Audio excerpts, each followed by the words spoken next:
Hi guys. Tonight we travel back to a time when warmth was a luxury, when the world outside was blanketed in snow and darkness seemed to stretch forever. You imagine yourself in a vast stone hall, the air heavy with the scent of smoke and damp wool. The candles flicker weakly against the draught, their tiny flames bending under the invisible breath of winter. Somewhere in the distance, you hear the low groan of timber beams shifting in the cold, and you realize there's no central heating, no glass windows to hold the warmth, no electric light to comfort your eyes. The night belongs to the frost. You probably wouldn't survive this without a dozen layers and a very forgiving immune system. So, before you get comfortable, take a moment to like the video and subscribe, but only if you genuinely enjoy what I do here. And tell me, where are you listening from, and what time is it where you are? Now, dim the lights, let your shoulders sink, and imagine stepping into the chill of a medieval night. You trudge through the echoing corridors of a castle, each step stirring dust and cold air. The floor is bare stone, icy beneath your worn leather shoes. The walls, built to last centuries, are thick enough to muffle most sound, yet not enough to keep the cold from creeping in. Torches line the hall, sputtering with that particular hiss of oil catching fire, but the warmth they give barely reaches your fingertips. People of this age understood the cold not as a passing discomfort, but as a constant companion. You pass a servant carrying a bucket of glowing embers, carefully shielding it from drafts. That small pot might be all that stands between a noble family and a night of sleepless shivering. In these vast stone fortresses, fires burned day and night, not for decoration but survival. Chimneys were still new inventions in much of Europe. Many halls had only open hearths, with smoke curling upward and escaping through a hole in the roof. The smell of wood smoke clung to everything, clothing, hair, and the very air you breathed.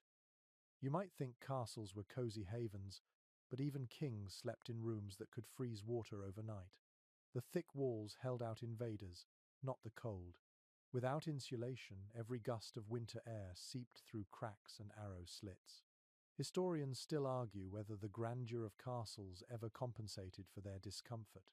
You imagine servants scurrying to hang heavy tapestries, not for decoration but as makeshift insulation. In one corner, a massive four-poster bed looms, draped in layers of velvet and fur. A nobleman will soon retreat into that small island of warmth, the curtains pulled tight to trap his body heat.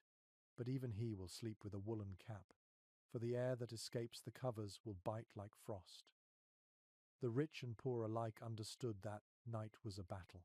The difference was that the rich fought it with silken servants, while the poor fought it with straw and faith. Outside the castle, the wind howls through the village. You can picture thatched cottages crouched low under snow, their roofs heavy and their doors barred with planks to keep the storm at bay. Inside, the smell of smoke and humanity blends into something earthy and thick. A peasant family huddles together on a shared bed, stuffed with straw, the faint glow of a dying fire painting their faces in orange and shadow. It's a hard life, but they know its rhythm, the endless winter, the short days, the long nights that seem to stretch forever. The medieval world knew darkness more intimately than we ever could. Once the sun set, the day was truly over. Candles and oil lamps were expensive, so most people lived by firelight or moonlight.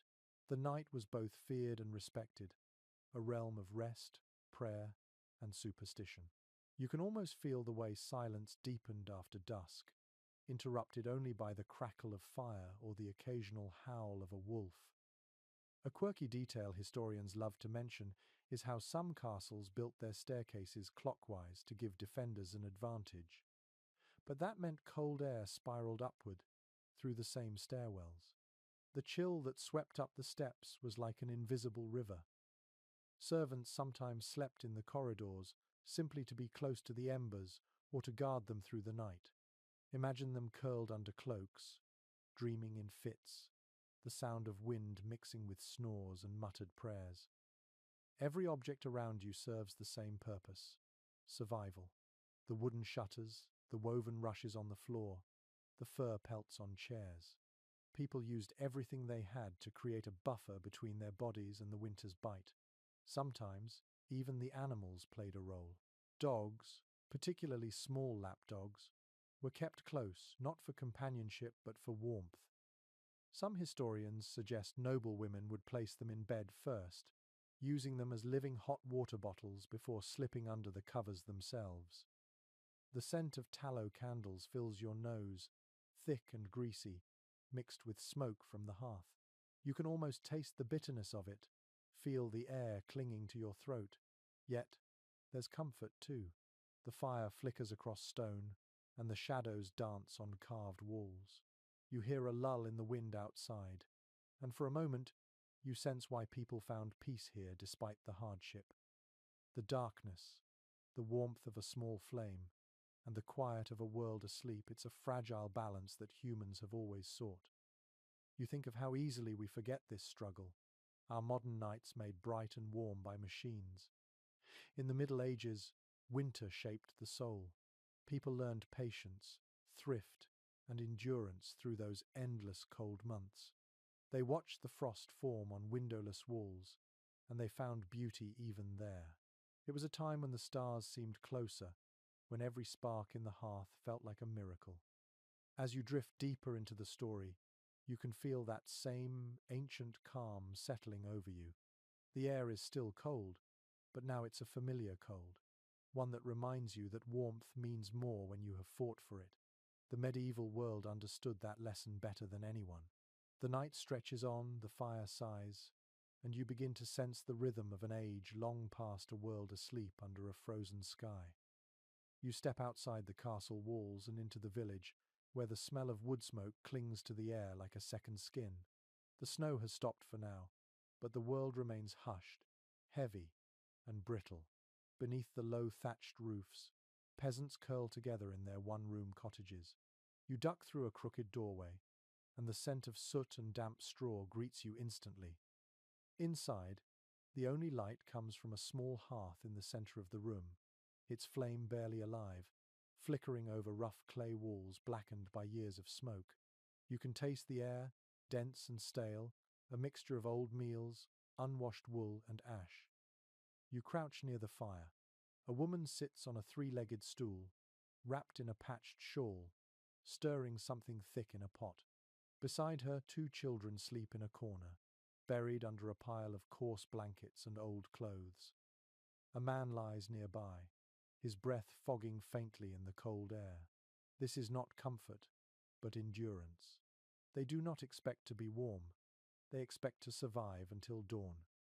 Their bed is little more than a raised wooden platform, covered in straw and old linen sacks stuffed with whatever material could be spared. Sometimes it was hay or dried bracken, sometimes even moss from the woods. Historians note that the straw was rarely changed, and the smell must have been unforgettable. You lie down on such a bed, the straw crunching beneath you, the scent of earth and animal lingering in the fibers. It pricks at your skin through the thin cloth, and the faint rustle makes every movement sound like whispers. To make it through the night, peasants relied on layers, not of fabric but of bodies. Families slept together, sometimes 3 generations sharing one bed, or at least one pile of straw. The heat from each person's body was worth more than any luxury blanket. There was no sense of privacy, but there was security in the closeness. You can almost feel the press of shoulders, the mingling of breaths, the heartbeat of the sleeping household. Even the family's few animals, chickens or goats, might huddle nearby, their warmth contributing to the fragile cocoon against the winter. The walls themselves seemed to sigh, made of wattle and daub sticks woven together and plastered with clay and dung. They leak both sound and cold. You can hear the moan of the wind outside, but you can also hear every cough, every shift of straw, every murmur of someone dreaming. The thatched roof above is rimed with frost, and sometimes it drips as the heat from the hearth rises. You imagine the slow, irregular plop of melted ice hitting the floor, a rhythm that marks the night's passing. A quirky bit of trivia from chroniclers of the time mentions that some villagers spread herbs like lavender or wormwood among the bedding. They believed the scent could ward off pests and sickness. Perhaps it worked. Perhaps it didn't. Historians still debate how much of medieval medicine was practical and how much was desperate hope. But even a faint scent of herbs would have brought a kind of comfort, a reminder of summer's gentler days. You glance at the hearth again. It is the heart of this tiny home, but the firewood supply is always uncertain. Many peasants gathered fallen branches or dried dung because proper logs were too costly. When the flames died, the room would cool quickly, and breath would frost in the air. Children sometimes woke in the night to rekindle the embers with a few scraps of wood, blowing gently until the glow returned. The sound of that faint exhalation against ash might be one of the most intimate sounds of winter life. The room is small, but every object carries purpose. A pot suspended by a chain above the fire, a rough bench, a single chest for clothes, and perhaps a few wooden bowls. The walls are bare except for smoke stains and the occasional charm or carving. Many believed such tokens protected the home from spirits that roamed at night. In the long silence of winter, imagination filled the darkness easily. The line between superstition and survival blurred until they felt like the same thing. You notice how the cold touches everything. Metal tools left near the door glint with frost. The bread, left on a shelf overnight, hardens like stone. Even the dog in the corner twitches in its sleep, tail curled tight to conserve heat. There is no escape from the season, only strategies to endure it. The villagers know this, and they do not complain. To them, winter is simply a test, one they will face again and again. You imagine how quiet the village must be after dusk. No laughter, no chatter beyond the low hum of the wind and the occasional bark of a distant dog. The smoke rising from chimneys is the only sign of life, twisting into the pale moonlight. Every door is barred, not just against the cold but against the unknown. The night feels vast, eternal, and yet somehow comforting. If you listen carefully, you might hear faint singing. Sometimes families passed the time before sleep with hymns or stories, the rhythm of voices blending with the sound of the crackling fire. Oral storytelling thrived in this dim world. Legends of saints, of ghosts, of lost travelers caught in the snow. Such stories warmed the mind when the body could not. It is hard not to admire their resilience. Modern life has made us soft against discomfort, yet they managed entire seasons with little more than determination. You wonder how they found rest, wrapped in rough wool and straw, yet they did. Perhaps it was exhaustion, perhaps it was acceptance. Either way, the stillness of those nights held its own kind of peace. The woman by the fire finishes stirring her pot and ladles out a bit for herself.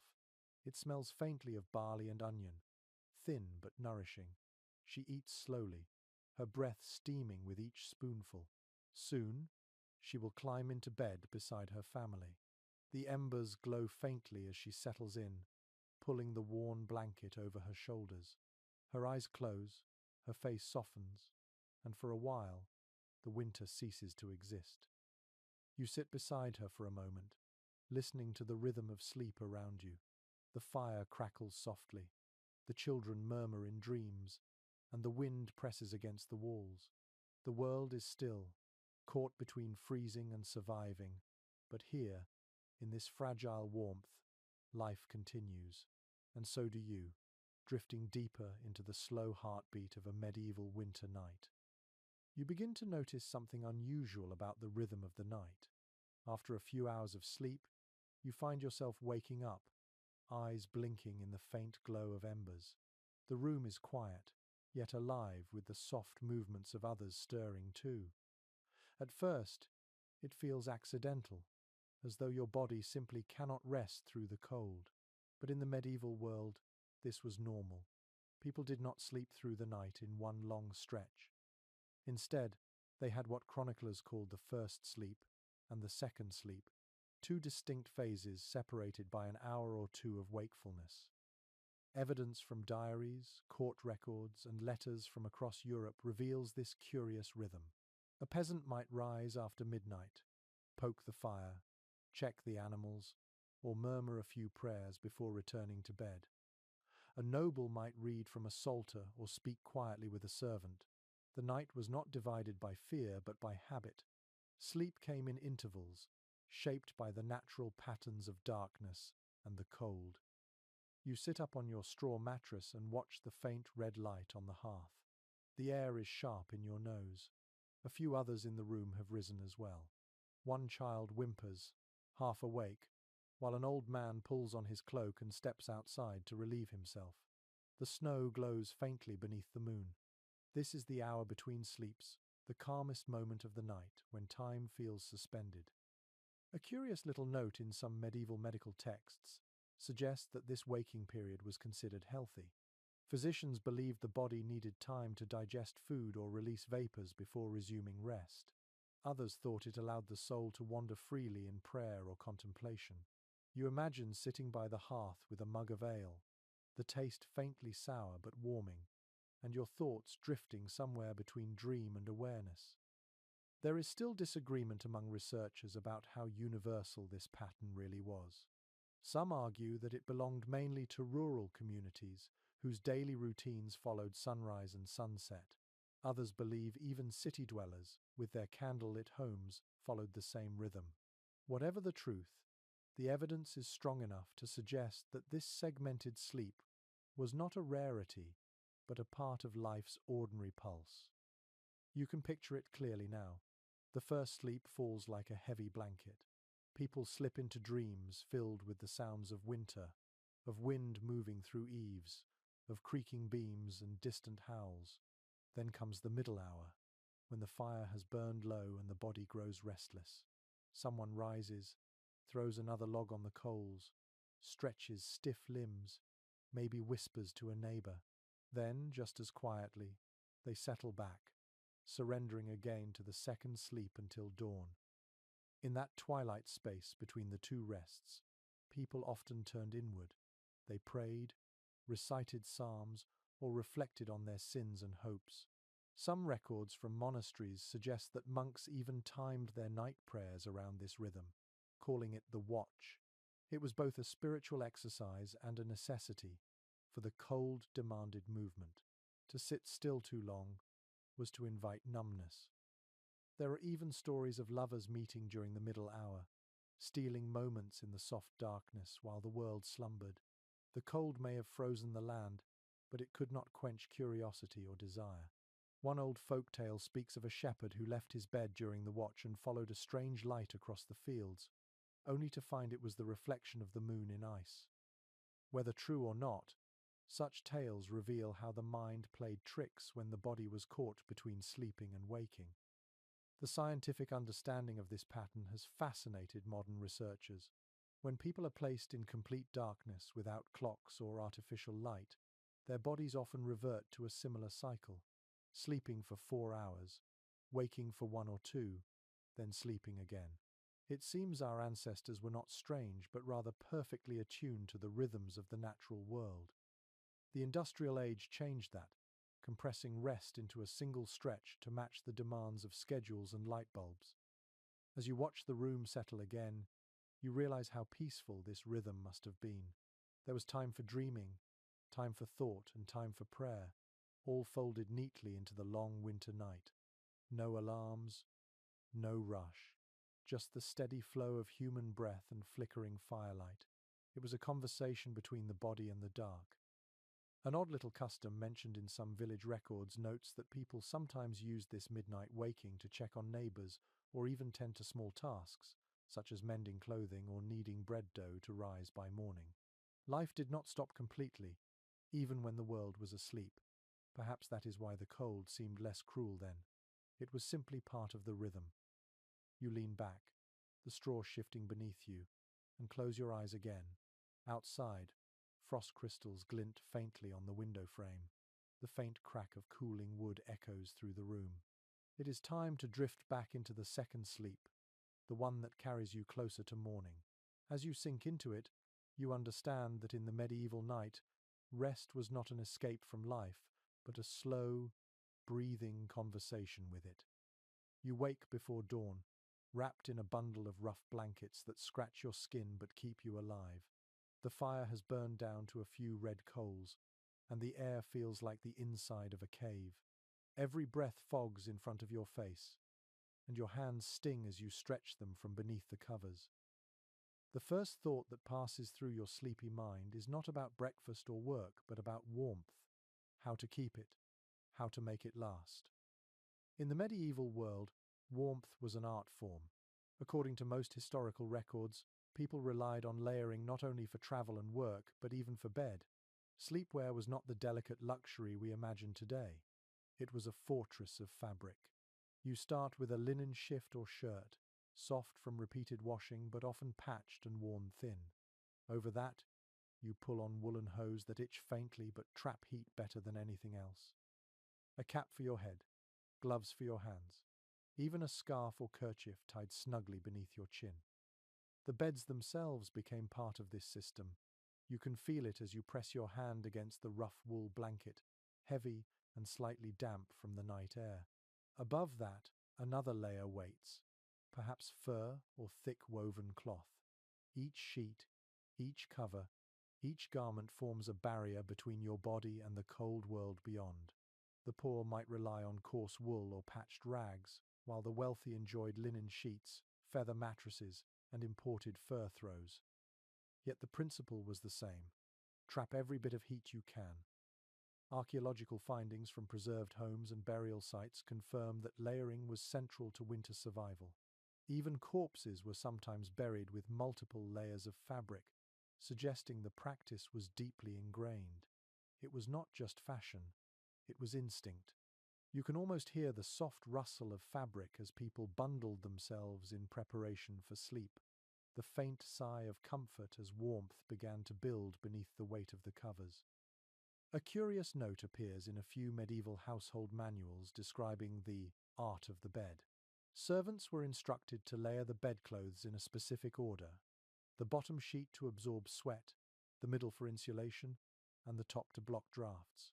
The result was a kind of textile sandwich, a microclimate of survival. It is oddly scientific, long before science had the language to explain it. There is still no full agreement among scholars about exactly how widespread these methods were. Some argue that elaborate layering was mainly practiced in wealthy households, while others insist that even peasants knew the principle well. The lack of written records from the poor leaves the question open, but you can imagine that experience, rather than books, taught them what worked. The cold was the best teacher of all. You rise from the bed and wrap a cloak around your shoulders. The texture of wool feels rough but comforting, the faint scent of smoke still clinging to it from last night's fire. The cloak is a constant companion, worn indoors and out. In many households, it doubled as an extra blanket, draped over sleeping bodies when the air turned biting. It was common for travelers to sleep fully clothed, boots and all, to save themselves from the shock of rewarming frozen garments in the morning. One particularly interesting piece of trivia from French inventories describes how wealthier families stored their winter bedding in cedar chests during the summer months, along with dried herbs like rosemary or lavender to deter moths. When winter returned, the beds were made anew, and the faint scent of herbs filled the chambers. You can imagine the moment the blankets were unfolded, the smell of last summer's warmth released into the cold air. As you walk through a small chamber, the sight of a servant shaking out sheets fills the air with dust that glows in the pale morning light. She hums quietly, shaking layer after layer, then lays them neatly on the bed frame. The simple rhythm of the task seems eternal, a small act of defiance against the cold. She knows that these layers, once tucked and smoothed, are more than fabric. They are the thin boundary between comfort and suffering. Most researchers agree that fabric choice often reflected social class. Linen, though breathable, was expensive and prized by the wealthy, while coarse wool was the commoner's shield. Fur, especially from animals like rabbit or fox, was considered a mark of both luxury and vanity. In northern regions, even simpler folk might line their clothing with scraps of fur or felt for extra warmth. Nothing was wasted when the cold pressed in. An eccentric little tradition mentioned in English village records tells of families hanging their bedclothes by the fire each morning to dry the night's moisture and smoke away insects. The process filled the room with the scent of warm fabric and soot, and children often wrapped themselves in the heated sheets for a few stolen moments before bed. It must have been bliss, that fleeting touch of warmth before returning to the chill. You stand beside the window, the frost tracing white veins across the wooden frame. You touch it with your finger and feel how quickly the warmth of your skin fades. The contrast between outside and inside, between cold and comfort, is delicate. It reminds you of how humans learn to live between those extremes, always improvising, always layering. When you finally lie back down, cocooned beneath blankets, you understand why the medieval night was survivable. It was not brute endurance, but a careful dance of habit, fabric, and timing. The cold pressed in from all sides, but people found small victories in every thread. The room grows quiet again, the fire reduced to soft ash. You breathe slowly, surrounded by layers that have trapped not just warmth, but the faint smell of life itself. Outside, frost glitters on the thatch, and a rooster calls somewhere in the distance. You close your eyes, sinking into the cradle of wool and linen, grateful for every fibre that keeps the winter at bay. The morning breaks slowly, a grey light filtering through cracks in the shutters. The air feels colder now that the fire has died, the kind of cold that makes your breath come out in short bursts of mist. You stir, unwilling to leave the bed, yet aware that someone must tend to the hearth or the day will begin in ice. You slip from the covers, each movement releasing a small cloud of your own warmth into the room, and pad toward the hearth where a few faint red embers still smoulder beneath a crust of ash. The medieval hearth was more than a source of heat, it was the center of life. According to most written records from the period, it served for cooking, drying clothes, heating water, and providing light. But at night, it was a lifeline. Families treated the fire like a living creature that needed feeding, protection, and care. You kneel beside it now, the stones cold under your knees, and stir the ashes gently with an iron poker. A faint crackle answers you, and a soft thread of orange glows in the grey. If you fail to coax it back to life, you face the misery of starting a new flame from scratch. Fire-making in winter was no easy task. Flint and steel were clumsy companions, and damp tinder often refused to catch. It is said that some people carried small pots of glowing embers from one house to another, so that the neighborhood never lost fire entirely. In some communities, the village smith was entrusted to keep a constant flame through the cold months. A trace of this ancient dependence survives in the word focus, which once meant hearth in Latin. One curious record from a 14th century manor mentions that servants sometimes slept near the fireplace to guard the embers. They called them slumberers by the fire, and it was their duty to ensure the coals never fully died. You can picture them curled against the wall, wrapped in old cloaks, faces flickering in the dim glow as they drift in and out of sleep. Their dreams must have smelled of smoke. Modern researchers have found evidence in soot patterns and charred hearthstones that medieval homes often burned smoky, low-oxygen fires, since chimneys were rare in earlier centuries. The smoke filled the upper air of the room before seeping out through a hole in the roof. The effect was suffocating, yet strangely protective, since the fumes helped preserve wooden beams from insects. The air inside such a home must have been heavy, the smell of wood and soot saturating every breath. Yet for the people living there, it was simply the scent of safety.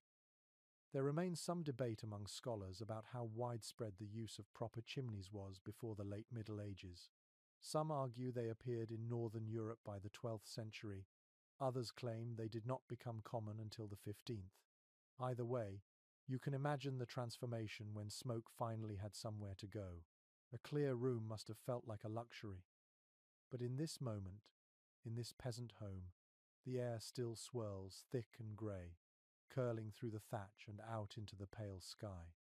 You add another stick to the coals, and the spark catches slowly, spreading from ember to bark. The warmth grows in thin waves, touching your hands, your face, then fading again into the vastness of the room. It is not enough to heat the air, only to take the edge off the bite. The woman beside you coughs lightly, covering her mouth with a shawl. The sound echoes in the small space, and you realize how fragile every comfort is. In grander houses, the hearths were monumental. You can imagine standing in a great hall where the fire pit sits in the center, flames reaching high toward a smoky ceiling. The smell of roasting meat mingles with that of burning oak. Tapestries sway slightly from the drafts, absorbing warmth that barely lasts. Servants hurry to fetch logs, each one heavier than a child, stacking them carefully to keep the blaze steady. The crackle of wood, the hiss of sap, the steady rhythm of flame against stone, it must have sounded like the heartbeat of the household itself. One charming detail recorded in a 15th century English household account describes how families threw fragrant herbs into the fire before sleep. Rosemary, sage, and juniper were believed to purify the air and chase away illness. You can almost smell it now, the brief sweetness that blooms before the smoke returns. Perhaps it was partly ritual, partly comfort, but it gave a sense of control over the unseen dangers of the night. There is still a quiet question among researchers about how people balanced the need for warmth with the constant threat of fire. Medieval homes were built largely of timber and straw, a dangerous combination. Fires could destroy entire villages in a single gust. Yet without flame, there was only freezing darkness. That tension between survival and destruction defined every household decision. The sound of the fire now fills the silence. It crackles softly, a conversation of sparks. You stretch your hands toward it, palms open, feeling the sharp sting as circulation returns. The warmth spreads through your arms, and for a brief moment, you understand why fire was so deeply revered. It was not just heat, it was life itself, unpredictable and wild, but essential. You think of the thousands of nameless people who tended such fires every night, crouched in smoky rooms, watching light dance on stone. The world outside was locked in ice, but here, at the edge of the hearth, there was motion, sound, and color. The flame was a companion that demanded constant attention, but gave in return a fragile promise. Live through the night, and morning will come. You feed it one last stick and step back, the orange glow warming your face. The smoke swirls upward, catching in the faint beam of dawn light that spills through the shutter. The room is no longer just a shelter. It is a world contained by flame and frost. You close your eyes and listen to the low, steady hum of burning wood, a sound that has soothed humanity for centuries. You step into a different world now, one defined by the soft rustle of straw and the muffled luxury of down. The way people slept in the Middle Ages told you everything about who they were. It was a silent language of comfort and class, woven from fabric, feathers, and necessity. In a single night, two different Europes existed side by side. The poor slept close to the floor, while the wealthy dreamed high above it, cocooned in silk and fur. Evidence from surviving household inventories reveals that beds were among the most valued possessions of the wealthy. A nobleman's bed could cost more than a farmer's cottage.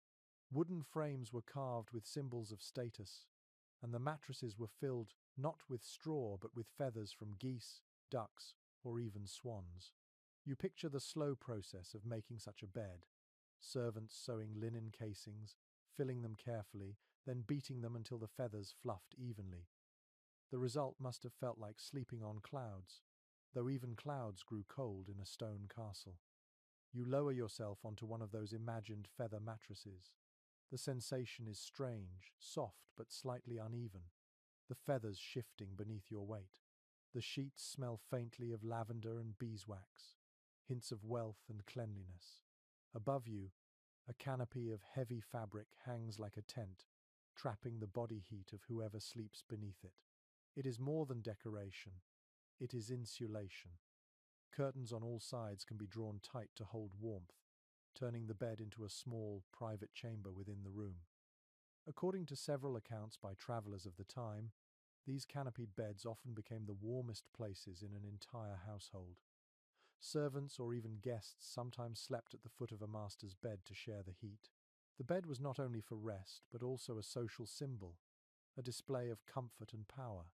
To own one like this meant control over the cold, something most people could never claim.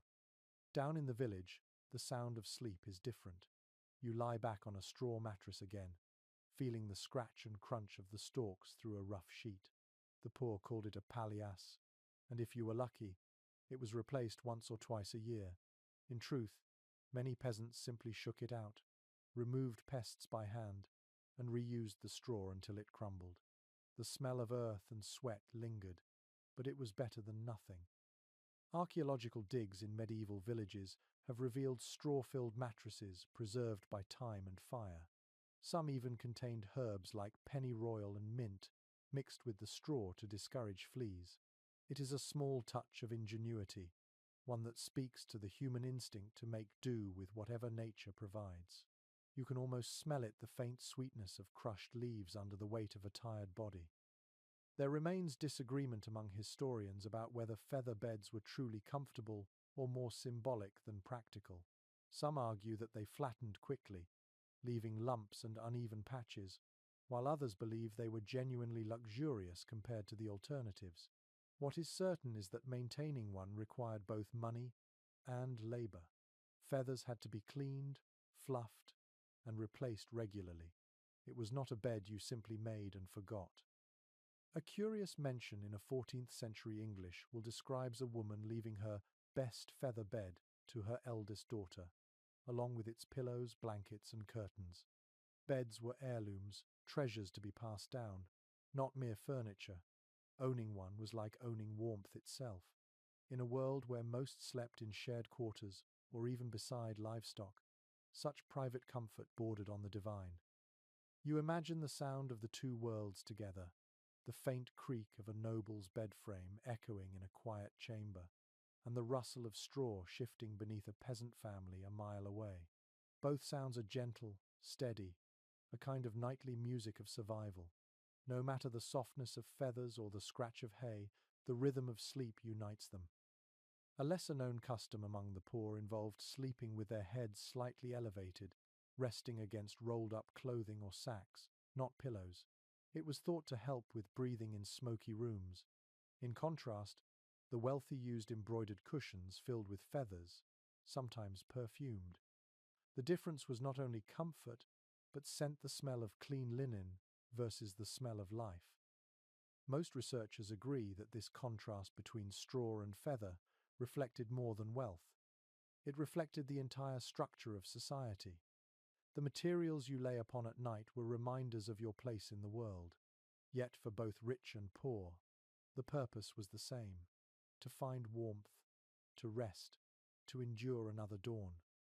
One curious superstition noted in medieval household records warned against shaking a bed after sunset, as it might disturb wandering spirits. Whether peasant or lord, people carried their fears into the dark. The bed was both a refuge and a place where dreams touched the unknown. Perhaps that is why even the finest feather mattresses could not entirely dispel the chill of the night. You lie back once more, imagining yourself on both beds at once, the peasant's straw crackling beneath you, the noble's feathers cradling your body. Two textures, two worlds, joined by one shared breath in the freezing dark. The fire flickers low, casting the same warm glow on both faces, rich and poor alike.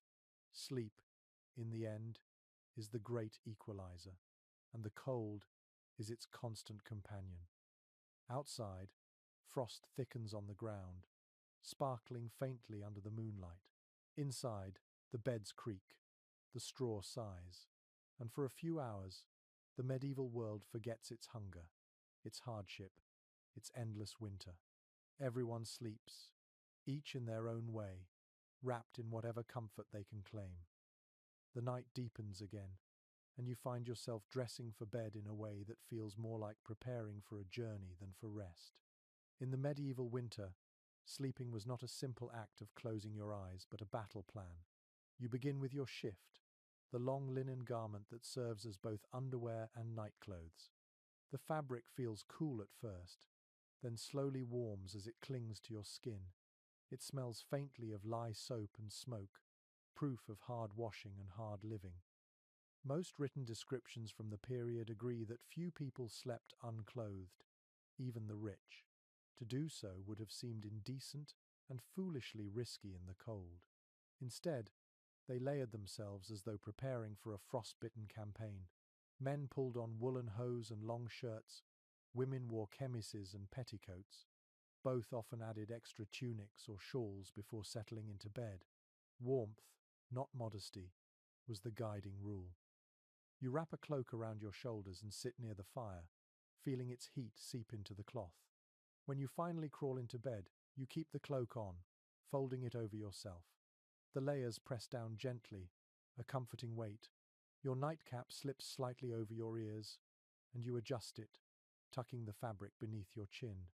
The cap may look comical to modern eyes, but it was essential. Without it, heat would escape through your head, and your dreams would be filled with shivers. Archaeological findings of medieval textiles show how practical people were about fabric. Wool was everywhere, spun coarse for peasants and fine for nobles. It held warmth even when damp and could be rewoven countless times. Linen, though more expensive, offered softness against the skin. Silk, when available, was for the privileged few and often used only in linings. Every stitch carried a purpose. In one surviving inventory from a 15th century merchant's household, the list of bedding and nightwear reads like armor against the cold. One woolen gown for night, one pair of hose for sleeping, one coif for the head, one pair of gloves for the frost. You can almost picture the scene, a weary man layering himself with quiet precision before extinguishing the candle. Each item a small act of protection. There remains debate among clothing historians about how much layering truly helped. Some argue that too many garments trapped moisture, which then chilled the body. Others suggest the combination of wool and linen created the perfect balance, insulating while still breathable. Whatever the truth, the people of the Middle Ages had centuries of trial and error to refine their bedtime ritual. You suspect they knew what worked long before any scholar could measure it. A charming detail mentioned in several chronicles notes that even servants often slept with socks or foot coverings made from scraps of old clothing. The poor sometimes wrapped their feet in rags or even parchment coated in fat to repel moisture. The wealthy had knitted hose or felt slippers lined with fur. You glance down at your own feet, snug and warm in wool, and feel grateful for such simple ingenuity. One of the stranger customs described in a 14th century French account tells of men sleeping with belts or girdles still tied around their waists, believing it kept their organs from wandering in the cold. The idea makes you smile, but it reveals the blend of superstition and practicality that colored everyday life. They dressed not only to stay warm but to feel safe. There is a tenderness to this nightly preparation. Families would help one another tie laces, smooth sleeves, and adjust caps. In large households, maids might assist their ladies in layering and tucking bedclothes, while children waited beside the fire for their turn. You can hear the quiet laughter, the soft exchange of words, the rhythm of fabric and hands. These were moments of warmth that belonged not to wealth, but to closeness. Most researchers agree that warmth in the Middle Ages depended on motion and material more than temperature itself. The more you wrapped yourself, the slower you moved, the more the heat stayed in. Yet it also required vigilance. Too much dampness, too much smoke, or a poorly aired blanket could invite sickness. People had to think about their beds as living systems. They were constantly tended, shaken, dried, and remade. A curious mention in a London Guild record describes tailors producing nightgowns of good weight, specifically for winter. These were not the elegant robes of mourning, but heavy, padded garments that could withstand long nights by the hearth or in a cold bed. You imagine one now, thick as armor yet soft enough to fold around the body, the stitching slightly uneven where a candle's light wavered during its making. You pull your blanket higher, and feel the many textures against your skin: linen, wool, perhaps even fur at the edges. The layers form a little world of warmth around you. Outside, frost patterns the shutters, and a faint breeze slips through a crack in the wall. You tuck your chin lower, your breath making a small cave of mist beneath the covers. The world beyond the bed disappears, and you drift into the quiet rhythm of sleep. As the fire fades, you think of how much care went into this nightly ritual, how each thread, each fold, each garment carried the effort of survival. It was not elegance or vanity, but adaptation, perfected over generations. The medieval sleeper was not helpless against the cold. They were creative, disciplined, and deeply aware of what it took to make it through a frozen night. You turn once, twice, and then settle. The blanket sighs with you. Outside, the wind hums softly through the thatch. Inside, you are safe, warm, and wrapped in history. You wake again in the middle of the night, the air sharp enough to sting your nose. The fire has dimmed to a low red glow, and the shadows in the room have grown long and quiet. It is then you understand why people in the Middle Ages developed so many clever ways to keep warm before sleep. Fire alone was never enough. Warmth had to be coaxed, borrowed, and sometimes even shared with something living. Contemporary accounts from households both rich and poor describe a variety of small comforts designed to hold on to heat. One of the most common was the humble bed warmer, a shallow metal pan filled with hot coals, attached to a long wooden handle.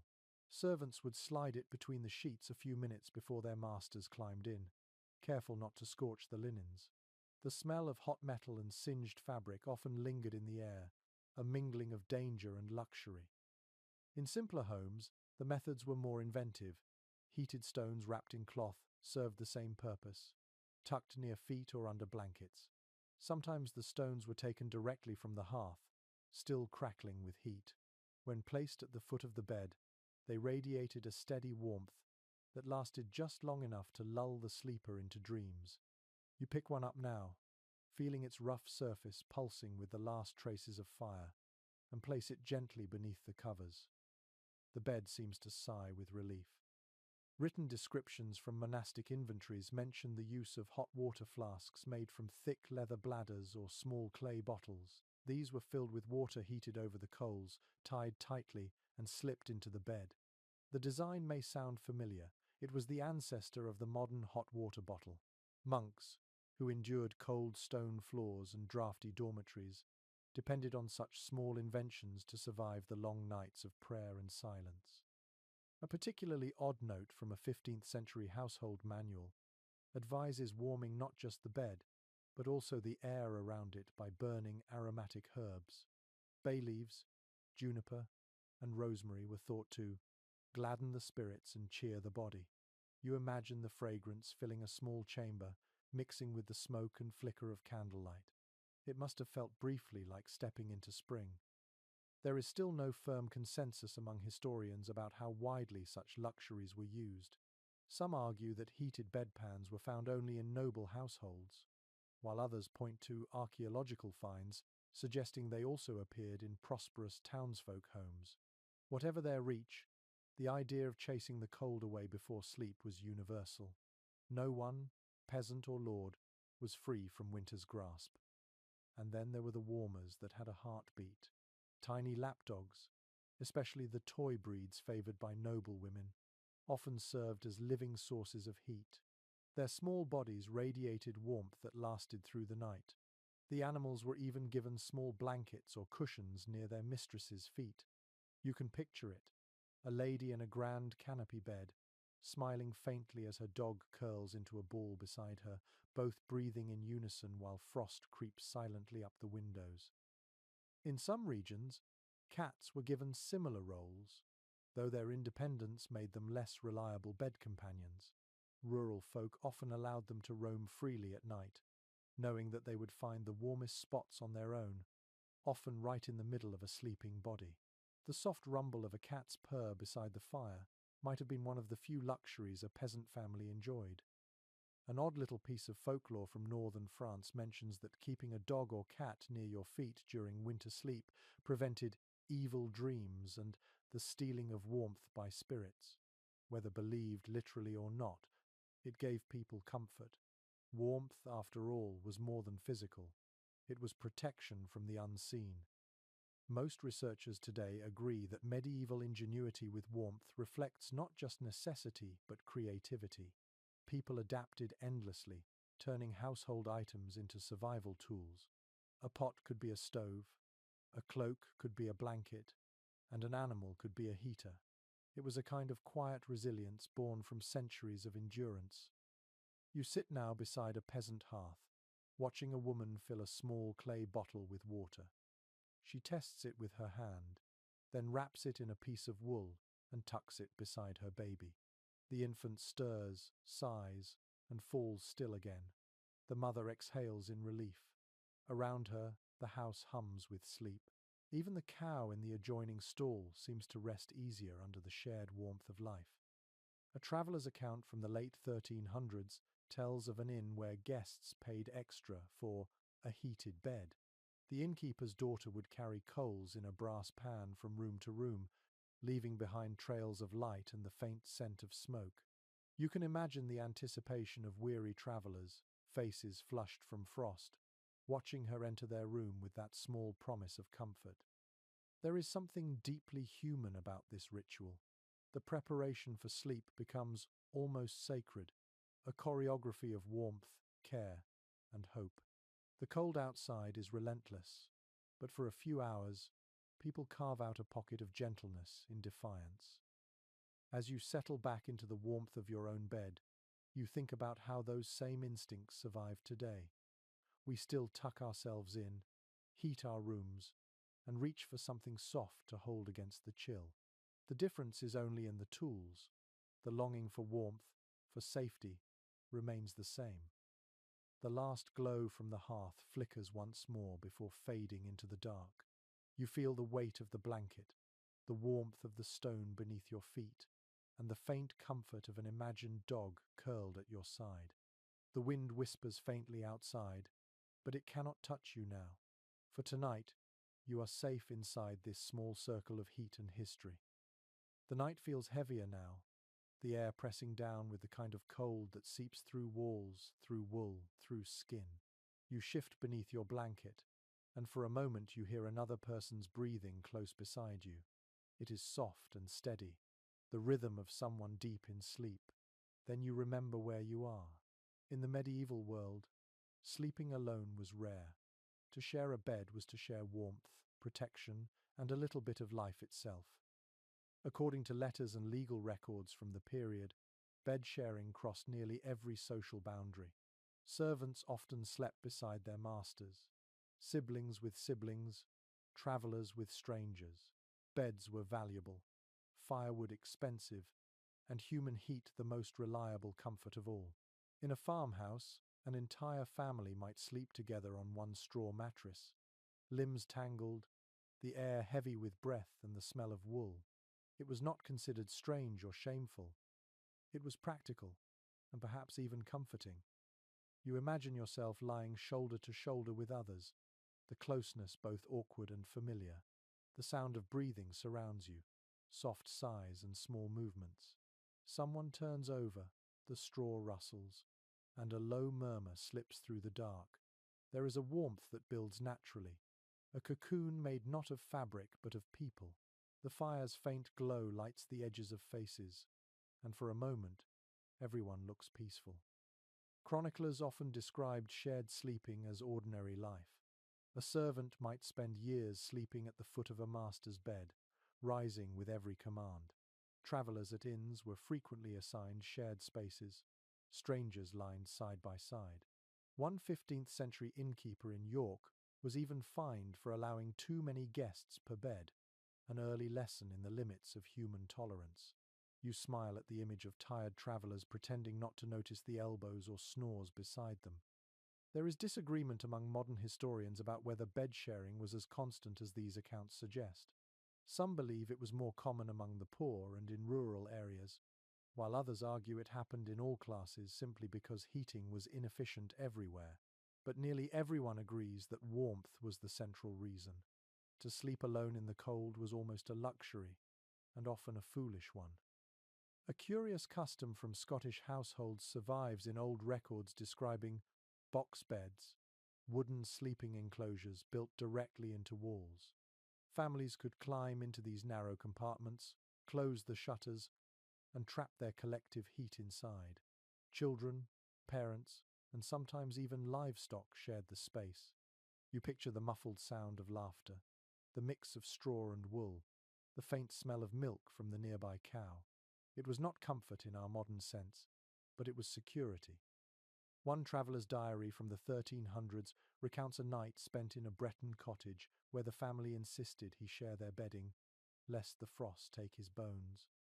He noted the strangeness of waking between strangers, yet also the quiet gratitude of surviving the night. It reveals something deeply human. When the cold becomes unbearable, closeness becomes kindness. In noble houses, the principle remained, even if the company changed. Married couples shared large curtained beds designed to hold heat and privacy. Servants sometimes slept nearby on pallets, ready to fetch firewood or water if called. Guests might share with hosts, an arrangement that blurred social lines but saved lives in bitter weather. The intimacy of proximity replaced the concept of personal space. An amusing little story recorded by an Italian monk tells of two scholars traveling together in winter who argued all night about theology while huddled under one blanket. Their debate grew so heated that they forgot their shivering. Perhaps that was the real secret to keeping warm: conversation, humor, and the distraction of thought. Researchers studying medieval sleep habits often note how this closeness shaped relationships. Bonds formed not just at the table or in prayer, but in the dark, when people whispered secrets or stories before drifting off. In those quiet hours, warmth was shared alongside trust. The fire's dim light created a small world where differences faded and survival relied on companionship. You can almost feel that closeness now, the gentle rhythm of breaths blending, the shared silence punctuated by a cough or the crack of wood. There is something profoundly calming about it. The cold outside might rage and claw at the walls, but here, in this crowded space, life hums steadily. The heartbeat of one person becomes the lullaby of another. A curious note from a 14th century medical manuscript suggests that sharing a bed helped regulate body temperature and even calmed the spirit. Physicians of the time believed that a body surrounded by other bodies balanced its humors more easily. It might sound strange now, but you sense the truth of it. The body finds peace in warmth, and the warmth of others is the oldest comfort there is. You shift slightly, feeling the weight of the blankets settle again. The air smells of smoke, straw, and something faintly sweet, perhaps from the herbs tucked into the bedding. Outside, the wind moans softly against the shutters. Inside, the quiet is full of life. Before you drift off again, you think about how modern sleep is solitary, controlled, and quiet. Yet here, in this medieval chamber, sleep feels communal, alive, and deeply human. The sharing of space becomes a sharing of survival. As you close your eyes, you imagine the warmth spreading slowly through the room, from one person to another, until everyone breathes in unison. The night holds its breath, the fire gives a small sigh, and for a few fleeting hours, the world outside ceases to exist. You rise before dawn to the sound of a low, melodic chanting. It echoes through the stone corridors, deep and hollow, as if the walls themselves are praying. The air bites your face the moment you move. You are no longer in a cottage or manor house, but in a monastery, a place where warmth was a privilege rarely spoken of, and sacrifice was woven into the fabric of daily life. Monastic life in the Middle Ages demanded discipline beyond imagination. The monks lived according to strict schedules, waking several times during the night to pray. These midnight vigils, called matins or nocturnes, were acts of devotion that often meant leaving a warm bed to face icy corridors and unheated chapels. Written records from abbeys across Europe describe how brothers slept in long dormitories lined with simple pallets of straw, each man wrapped in a coarse wool blanket and clothed in his habit even as he slept. You walk through one such dormitory now. The faint glow of oil lamps flickers against the walls, casting halos of trembling light. The smell is sharp, cold stone, old wool, and the smoke of tallow candles. The air hums with the sound of quiet breathing, broken by the soft scrape of sandals as one monk rises, then another, until the entire room stirs. There is no conversation, only movement. You can almost hear the rustle of robes as they pull their cowls over their heads and step into the freezing hall. According to the Benedictine rule, monks were to live without indulgence. Comfort was a danger to the soul. Their beds were wooden planks or simple frames with straw mattresses, their coverings plain and functional. They were forbidden to sleep too deeply or too long. To be half awake was to remain half in prayer. One chronicler noted that the cold was viewed as a test of faith, a reminder that earthly suffering brought one closer to divine endurance. The architecture itself offered little mercy. The thick walls that kept out wind also trapped dampness.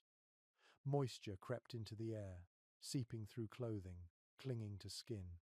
Monks sometimes complained of chilblains, aching joints, and frozen ink in their writing rooms. Yet few ever requested change. The discomfort was their chosen discipline. A surviving account from the Abbey of Cluny mentions that in severe winters, brothers would huddle near the cloister's brazier after matins, whispering prayers while warming their hands. The fire, small and tightly rationed, was as much a symbol as a source of heat. To stand beside it was a moment of grace, not a rite. You can almost see them, faces lit by orange glow, eyes half closed from exhaustion, yet peaceful in their stillness.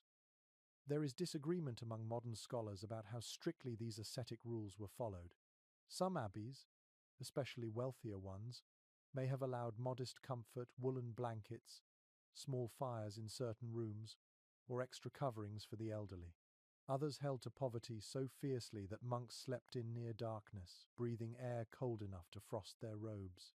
The truth, as always, likely varied from place to place. One curious document from a Cistercian abbey describes monks wearing mittens to bed, stitched from scraps of wool. They called them sleeping gloves. Another account from northern England notes the practice of stuffing straw between two layers of linen to make a crude sleeping bag. These small details, preserved in monastic rules and inventories, reveal a quiet resilience behind the austerity. Faith may have guided them, but ingenuity kept them alive. It is easy to romanticize their devotion, but when you imagine the reality, you feel both admiration and awe. To wake in the dark, your breath turning to frost, to walk barefoot across frozen stones toward the chapel, and still find beauty in prayer, there is something timeless in that discipline. You can almost hear the chant rising in the distance, a low, rhythmic sound that mingles with the sigh of wind through the cloister arches. A peculiar tale told by later chroniclers recounts how some monks in northern France would warm their hands over the flame of a single candle while copying manuscripts. They joked that one candle was enough to heat both fingers and soul. It is a small human glimpse into a world of devotion built on endurance. Most researchers agree that monastic life, while harsh, offered a strange kind of peace. The absence of luxury freed the mind from distraction. The rhythm of prayer and labor created its own warmth, the warmth of purpose. To survive the cold was not merely to outlast it, but to transform it into contemplation. You walk with the monks now as they move through the cloister, their feet whispering against the stone floor. Outside, the courtyard is covered in frost. The moon hangs pale and still. The air is so clear that each breath feels sharp enough to cut. They form a line and enter the chapel, where rows of candles flicker weakly against the vast darkness. The sound of their chanting fills the air again, soft and deep, like the heartbeat of something ancient. As they bow their heads, you realize that even here, In this cold and silent world, there is warmth, the warmth of shared belief, of rhythm, of purpose. The cold may test the body, but it also purifies it. In the stillness, you feel your own breathing slow, your thoughts quiet. The chant fades, and the monks return to their beds, their movements practiced and calm. The dormitory fills again with the soft sound of rustling straw and gentle sighs. The fire has burned low, but the peace in the room is thick, almost tangible. The cold has not won. It never really does here. You lie down once more, pulling the blanket over yourself. The rough fabric scratches your cheek, and the smell of wool and smoke fills your nose. Somewhere in the distance, a bell tolls softly, marking the passing of another hour in this frozen monastery. You close your eyes and drift into sleep, feeling both the chill of stone and the quiet strength of faith. The morning sun creeps through a sliver of window, soft and pale, spilling light across carved wood and heavy drapery. You are in the bedchamber of a noble, and the difference is immediate. The air here smells of beeswax and polished oak rather than smoke and sweat. The fire in the hearth burns low but steady, fed by servants through the night. It is still cold, but a tolerable cold, one softened by luxury and design. Most written records from castles and manors describe noble bedrooms as miniature worlds of comfort. The bed was not just furniture, it was an entire private chamber. 4 tall posts rose from the frame, supporting a canopy of richly dyed fabric.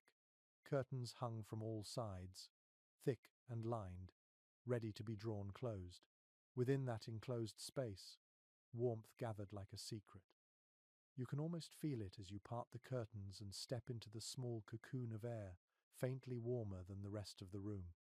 According to inventories and household accounts from the 14th and 15th centuries, a noble's bed might be piled with multiple mattresses, a straw base for support, a wool layer for insulation, and a feather-filled mattress for softness. Linen sheets covered the top, bleached white by sunlight or ash lye. Above them, embroidered blankets, velvet covers, and furs created a fortress of warmth. Each layer was both practical and decorative, a display of wealth hidden within intimacy. A curious note from a French castle inventory lists entire sets of bedding named for their owners. The king's great bed, the lady's red hangings, and the guest bed by the window. The fabrics themselves told stories. Deep reds symbolized power, while blues and greens were prized for their rarity. The dye came from distant lands, expensive and hard to maintain. Even asleep, the noble's body rested in color, texture, and status. There is still uncertainty among historians about how warm these canopied beds truly were. Some suggest that even with curtains drawn, drafts slipped through the floorboards and stone cracks.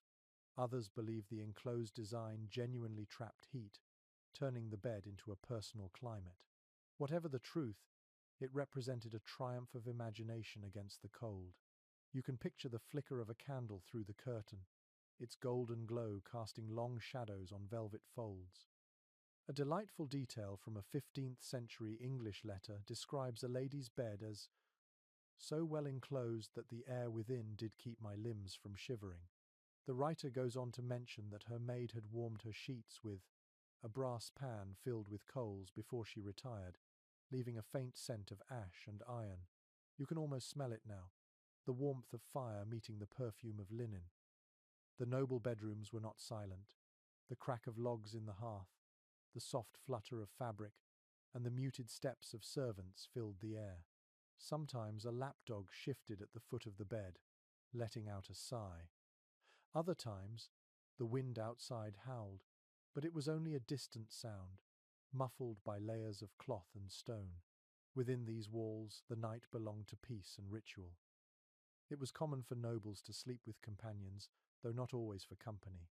Ladies in waiting or chambermaids often rested nearby on pallets, ready to attend if the master or mistress stirred. Their presence ensured both safety and service. A bedchamber was never truly private. It was an extension of the social hierarchy, even in dreams. An unusual practice recorded in a few castle households involved perfuming the bed curtains with crushed herbs or rosewater before sleep. The process was meant to calm the mind and sweeten the air. You imagine the gentle fragrance drifting through the fabric, mixing with the warmth of bodies and the faint tang of burning wood. For a few moments, the winter world outside ceased to exist. Archaeological research on surviving bed frames from medieval estates shows grooves worn into the wood where curtains once slid back and forth. Each night, those heavy drapes were drawn shut, and the sleeper retreated into a small, dark enclosure like a cocoon of silence. Inside, time slowed. The world outside the curtain might be freezing, but inside, it was private and safe. A rare chronicler's note mentions that even royalty sometimes complained about the cold. King Henry VII reportedly slept with furs stacked so thickly that his servants joked he was buried in pelts. Despite wealth and architecture, the cold remained an equalizer. Yet the effort to defy it gave birth to elegance itself. The canopy bed, the layered sheets, the perfumed curtains, all were answers to the same eternal question: how to make winter bearable. Most scholars agree that the medieval bedchamber became the foundation of what later evolved into personal bedrooms in modern homes. Privacy, warmth, and decoration all began here. Before that, sleep was communal, shared, public. For the nobles, withdrawing behind the curtains was both comfort and statement, a symbol of control over the uncontrollable. You stand beside the bed now, watching the fire cast light across carved wood. The noble within stirs slightly, the fabric shifting like ripples in water. Outside, frost traces the windows, but inside, the room glows golden. The smell of linen and wax fills the air. You touch the curtain and feel its softness, the faint pulse of warmth behind it. As you step away, you realize that even surrounded by wealth, the same quiet truth remains. No one escaped the cold completely. They only learned to build small islands of comfort within it. The noble's bed, draped in velvet and guarded by servants, was not so different from the peasant's pile of straw. Both were sanctuaries in a frozen world. The fire crackles softly. Somewhere beyond the walls, a bell tolls. The morning is close now, and the air carries the promise of another day's survival. Inside the canopy, someone sighs, turns, and drifts deeper into the warm heart of winter's longest night. You wake to a faint rattling sound. The wind is pressing against a window that never quite closes. The cold slips through every gap, swirling around the room like an invisible ghost. You sit up and see your breath bloom in the dim light, silver and soft. No matter how thick the walls, no matter how high the ceiling, the air of a medieval home was always alive with drafts. In many places, glass windows were a rare luxury. According to architectural records from the late Middle Ages, even wealthy households often relied on horn panes, oiled cloth, or wooden shutters to block the wind. Ordinary people had nothing but open holes that they covered with fabric, boards, or animal skins. You walk toward the window now and touch the frame. The wood feels rough, damp, and cold. A thin film of frost has formed on the inside. Outside, the snow reflects a weak morning light that glows like faded pewter. It is easy to forget how fragile the idea of a window once was. Transparent glass existed, but it was expensive and brittle. Only churches and royal manors could afford it regularly. When it did appear in private homes, it was small and thick, made by spinning molten glass into a roundel. You can picture it catching the light unevenly, bending the world into ripples of brightness and shadow. The beauty came with flaws, and those flaws let in the chill. Most surviving records of domestic architecture agree that windows were both blessing and curse. They let in light, but leaked warmth, like sieves. Curtains, shutters, and layers of cloth were the only defense. In castles, servants stuffed gaps with moss or tow, the fibrous waste of flax. In cottages, families used straw, rags, or even mud to seal cracks. You can imagine the faint smell of earth and smoke mixing as they pressed the material into place. A peculiar note from a 13th century building manual advises householders to hang heavy fabric over windows at night, lest the frost creep in. Those makeshift curtains were not for beauty but survival. In noble houses, they might be lined with velvet or fur. In poor cottages, they were old cloaks or grain sacks stitched together. You lift the curtain beside you now, and the rush of cold air against your hand feels like water.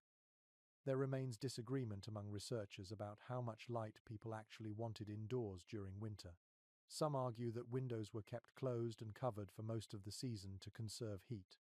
Others believe that daylight, even dim and cold, was considered a blessing too precious to lose. In both cases, people had to balance warmth with vision, comfort with sanity. You can almost feel the tension in every draft that slides across your skin.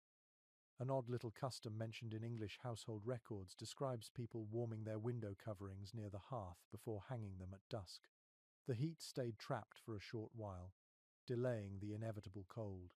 The idea sounds charming and futile, yet somehow practical, the kind of small effort that defines daily survival. According to most medieval building evidence, cottages often had no glass at all. Instead, they used wooden shutters that were barred tight against the wind. During the day, these shutters opened upward to let smoke escape and sunlight in. At night, they were sealed, and the house sank into a dim cocoon of darkness. The scent of damp wood filled the air, and the sound of the storm became a lullaby. In northern Europe, some homes built tiny recessed alcoves beside windows, where a candle could sit protected from the draught. The soft glow turned frost crystals into glittering lace. You can imagine the quiet beauty of that sight, the world outside frozen, the world inside flickering with gold. For a moment, the cold becomes almost beautiful. A traveller's account from 1390 mentions spending a night in a manor where the window had no glass but was covered with parchment stretched tight. The firelight made the parchment glow like amber, and he wrote that it was as if I lay within a lantern. You picture that glow now, soft and soothing, the world outside blotted out entirely. Archaeological studies of surviving medieval homes show that many walls were thick enough to hold window seats. These small niches became resting spots during the day, though they were freezing at night. Children often sat there wrapped in furs, watching snow fall through distorted glass. The contrast between comfort and cold defined the medieval relationship with winter. It was always negotiation, never conquest. An amusing entry from a London chronicle tells of a merchant who bragged about owning 3 glass windows, only for one to shatter in a storm. The writer notes that the man wept as if his treasure were buried. Glass was precious not just for beauty but for pride. To own it meant you had defied the elements, at least a little. Most modern researchers agree that medieval architecture was ingenious in its simplicity. The thick walls, small openings, and layered fabrics reflected generations of adaptation. Yet nothing could fully stop the cold. The air you breathe now still tastes faintly metallic, the scent of frost carried from outside. You draw the curtain closed again and retreat to the warmth of the bed. The fabric muffles the world beyond, leaving you in soft shadow. The fire's light trembles on the wall, and for a moment you feel completely still. The draught still moves faintly, curling around your fingers like a ghost that refuses to leave. You tuck yourself deeper under the covers, listening to the faint whistle of wind through the cracks. This is what winter felt like in the Middle Ages. Not silence, but conversation. The house spoke in creaks, the windows sighed, and the wind answered. Cold and warmth were never separate. They danced together through every night. And even as you drift towards sleep, you feel that rhythm continuing, an endless give and take between comfort and the wild air beyond the walls. The night has settled deeply over the village, and you find yourself inside a small tavern, where the smell of warm ale, smoke, and damp wool fills the air. The chatter is low, gentle, more a murmur of survival than celebration. You sit beside a rough wooden table, hands wrapped around a steaming cup that glows faintly in the candlelight. In the Middle Ages, bedtime often began with drink, not for pleasure alone, but for warmth and safety. Most written accounts from medieval towns agree that water was rarely trusted. Wells froze or grew foul, streams filled with runoff, and sanitation was uncertain at best. To drink water could mean sickness. Beer and ale, however, were boiled during brewing and stored cleanly in barrels. They were safer and heartier, filled with calories to sustain tired bodies through long, frozen nights. You raise the cup and take a sip. The liquid is thick and slightly sour, comforting despite its roughness.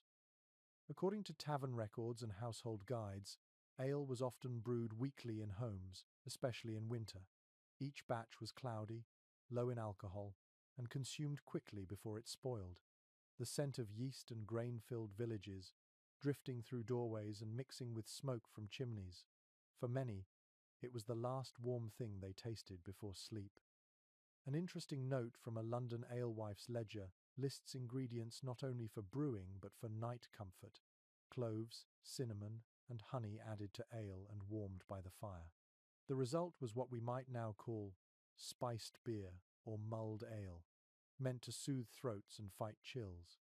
You can almost feel it slide down your throat now, leaving behind a slow, spreading heat that settles deep in your chest.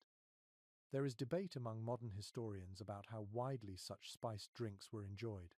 Some suggest they were luxuries reserved for merchants and nobles, while others argue that small quantities of spice were available even to the lower classes during winter festivals.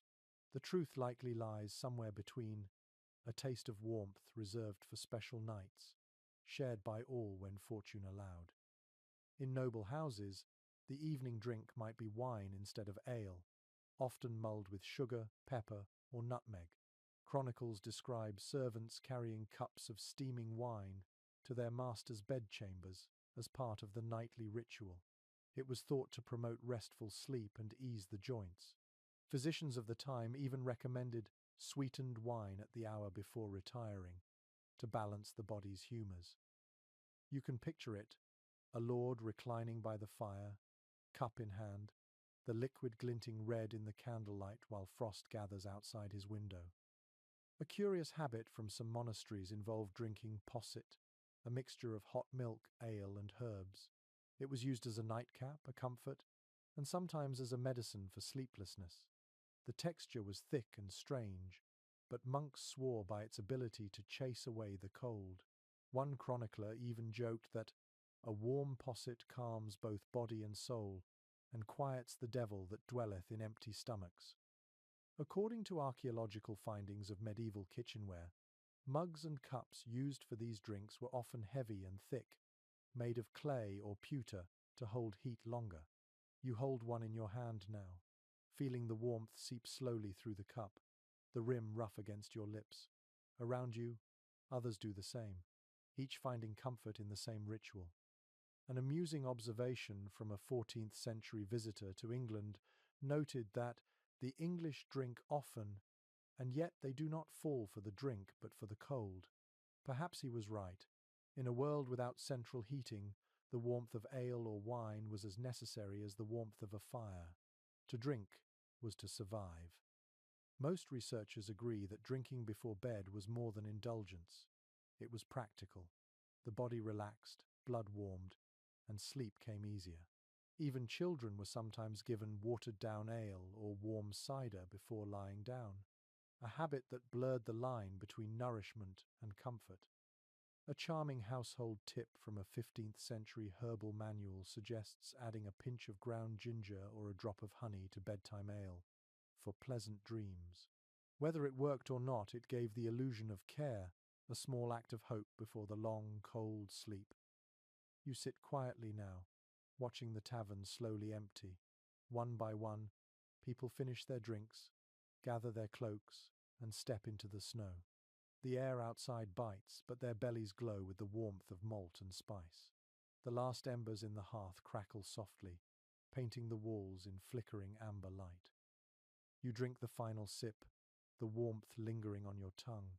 It is not just the heat that comforts you, but the ritual itself, the steady rhythm of life: work, drink, prayer, rest.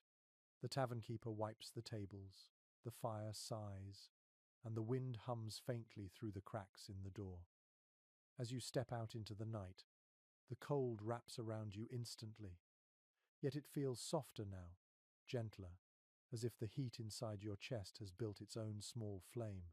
You pull your cloak tighter and look up at the dark sky. The stars shimmer faintly, and somewhere in the distance, smoke curls upward from cottage chimneys. Everyone is retreating to their beds, their drinks still warming their dreams. In the stillness that follows, you realize that comfort is not found in excess but in small acts. A warm cup, a shared story, a moment of quiet before sleep. The night stretches wide, the earth frozen, and yet within it, humanity glows softly, like firelight in the snow. The wind outside howls like a restless spirit, but inside the barn it is warm, dim, and filled with the slow, steady sound of life. You are standing among animals now, their breath steaming in the cold air, their bodies radiating heat that seeps into your skin. It is not the luxury of velvet or fur that keeps this space warm, but the simplest and most ancient form of comfort, living warmth. Most rural families in the Middle Ages depended on their animals not only for food and labor, but also for survival through the coldest months. In many regions, the line between barn and home blurred entirely. According to village records from England and Scandinavia, cottages often included a byre or stable connected directly to the living quarters. The heat from cows, pigs, or goats drifted through thin partitions, warming the human space next door. It was practical, efficient, and surprisingly effective. You step closer to a cow, resting on a bed of straw, her eyes half closed, her massive body giving off a deep, steady warmth. The air smells of hay, milk, and the faint sourness of manure, but it is a living smell, full of presence. A child sleeps nearby, wrapped in a blanket, his head resting against his mother's arm. Behind them, a goat shifts in its pen and exhales softly. The family and their animals share the same breath, the same air, the same fragile shelter. A charming reference in a 14th century farming guide praises the gentle heat of the ox as the best gift of winter. The author recommended keeping livestock close during the darkest months, noting that their warmth doth bless the house as surely as fire. You can feel the truth of it in this space. Each animal is a small, steady furnace, turning hay and grain into heat that seeps into every corner of the room. There remains some disagreement among modern researchers about how intentional this practice was. Some argue that proximity to animals was simply the result of small building designs, not deliberate heating. Others believe it was a conscious choice, a kind of natural insulation that made sense in a world where wood was scarce. Whatever the reason, the outcome was the same, a warmth shared across species. One curious detail from a German village chronicle mentions that people often named their cows after saints during winter, as if to thank them for keeping death away. These animals were not just property but companions, their survival tied directly to the family's own. In return for their milk and labor, they offered warmth, the most precious gift of all when frost hardened the fields. You sit on a wooden stool, the straw rustling beneath you. A hen clucks softly in her sleep, and somewhere nearby, a cat curls up close to the fire pit, her fur rising and falling with each breath. The rhythm of animal life is comforting, constant. The air feels thick but alive, carrying the soft sound of chewing, shifting, breathing. It is not silence, but peace. In wealthier farmsteads, the layout was slightly different. According to archaeological findings, larger homes often had lofts or platforms above the barn section, allowing people to sleep above their animals. The heat rose upward, filling the sleeping space with a gentle, natural warmth. It was the earliest kind of central heating, powered not by machines, but by life itself. You imagine lying there, the wooden beams creaking faintly as cows move below, the scent of hay rising up like a lullaby. A rather amusing observation from a 15th century traveller in the Alps notes that peasants sleep beside their beasts and smell of them also, yet they laugh more heartily than the rich. Perhaps warmth and contentment are closer to joy than refinement. When you are not freezing, laughter comes easier. In some northern traditions, people even shared blankets with their smaller animals. Dogs, cats, and sometimes goats slept beside them, not as pets in the modern sense, but as allies. A curious folktale from Norway tells of a farmer who claimed his dog saved his life one winter by lying across his chest through the night. The story may have grown with time, but its heart is true. The bond between human and animal was forged as much in cold as in love.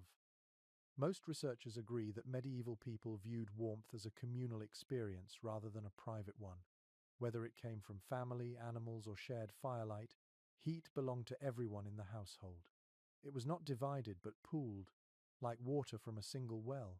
To sleep near the creatures that fed you and carried your burdens was not humiliation. It was gratitude made practical. You lean back now and listen to the barn's music, the crackle of straw, the quiet sigh of cattle, the rhythmic sound of hooves shifting in rest. Above, the rafters creak softly in the wind. The air is heavy but kind, holding the scent of hay and the faint sweetness of milk. It feels timeless, almost holy. The line between home and stable disappears in this half-darkness. Life breathes together, warm and patient. Outside, snow falls silently, blanketing the fields in white. Inside, the glow of fire and flesh beats like a steady heart. You pull the blanket tighter around your shoulders, feel the heat of the cow beside you, and close your eyes. In this shared warmth, you understand something eternal. Comfort is not always elegance or solitude. Sometimes it is the sound of breathing in the dark, the weight of straw beneath you, and the presence of another life keeping the cold at bay. For all its hardship, this world knew how to find peace in the simplest things. The night settles again, slow and deep, the animals shift, the child sighs, and you feel your thoughts soften, your heartbeat slow. Somewhere outside, the wind continues its song, but in here, it fades to nothing. Warmth fills the space between heartbeats, and sleep arrives quietly, like a promise kept. The night moves quietly through its middle hour, that strange pause between the first and second sleep. The fire in the hearth has faded to a soft, pulsing red, and a gentle glow spreads across the room. You open your eyes to find the world caught between waking and dreaming. For a moment you are unsure what time it is. The silence feels sacred, as though the universe itself is holding its breath. In the Middle Ages, this in-between time was familiar. People expected to wake after several hours of sleep, not in alarm, but in calm. They called it the watch or the waking, a time for reflection, prayer, or quiet tasks. Records from monastic routines, farmers' diaries, and even court documents confirm that this midnight stirring was part of life. You can picture villagers sitting up in bed, stretching their arms, whispering prayers, or tending embers that have begun to die. A passage from a 15th century English household manual suggests that waking in the middle of the night was healthy. It gave the body time to digest and the mind time to settle before the second rest. The rhythm of the human day followed the rhythm of the fire. Burn bright, fade, then rekindle. You stir the ashes with an iron rod and watch sparks rise into the dark, like stars escaping the earth. There is no rush in this quiet interval. People used it to check on livestock, nurse infants, or speak softly with family. Husbands and wives often used the time to share warmth and talk. Servants might step outside, wrapped in cloaks, to fetch more wood or look at the moonlight spreading across frozen ground. It was a peaceful hour, one that belonged entirely to the night. A delightful account from the writings of a French physician describes how patients were told to use this waking period for gentle movement. Walk to the fire, he advised. Sip warm drink, speak kindly, then return to slumber. You smile at the image of people shuffling through their rooms by candlelight, quiet and content, living in harmony with the rhythm of darkness. There is still some discussion among scholars about how conscious people were of this divided sleep pattern. Some argue it was instinctive, an adaptation to the long winter nights when the sun vanished early and dawn came late. Others believe it had spiritual roots, a balance between labor, prayer, and rest. Either way, the midnight pause was accepted as natural, even necessary. You imagine stepping outside during this time. The snow has stopped falling, and the village lies still beneath a silver moon. Smoke rises from chimneys in slow, thin streams, and the world seems wrapped in silence. The sound of your boots crunching through the snow feels loud, almost rude. Every window is dark except for one faint glimmer where someone else, like you, cannot sleep. The night belongs to both of you. In noble homes, the same rhythm unfolded with more ceremony. The master might rise for a sip of spiced wine or to say a few quiet prayers. Servants, half asleep on their pallets, might rise to stir the fire or check the doors. One record from a castle household mentions that guards were instructed to walk their rounds precisely during the middle watch, for men sleep deeply in the hours after. It was both practical and poetic, a time when the world turned gently in its dreams. A peculiar detail from a medieval herbal guide mentions that people kept certain plants by their beds during this hour to protect their dreams. Dill for peace, valerian for rest, rosemary for courage. The smell of crushed herbs must have filled the small rooms as people shifted in their sleep. You can almost sense it now, the mingling scent of smoke and green things, of warmth and wildness. Most researchers agree that this break between sleeps offered something modern life has mostly lost, a conversation with the night itself. Without clocks or electric lights, people's bodies followed the rhythm of firelight and darkness. They did not fight the waking but accepted it, using it as a quiet bridge between yesterday and tomorrow. An amusing entry in an old parish record notes that one farmer used the time to write small poems by the hearth, scratching lines into the margins of his account book. "The cows sleep, the coals sigh, and my heart is warm," he wrote in one surviving verse. His handwriting is shaky, but his contentment feels timeless. As you sit there beside your own fire, the glow reflects softly on your hands. The sound of the wind outside is faint but steady. Somewhere nearby, someone coughs softly in their sleep, then turns over. You stare into the embers and watch them breathe, shrinking and flaring, like living hearts. This is the moment when thought feels clearer, when dreams still cling faintly to the edge of waking.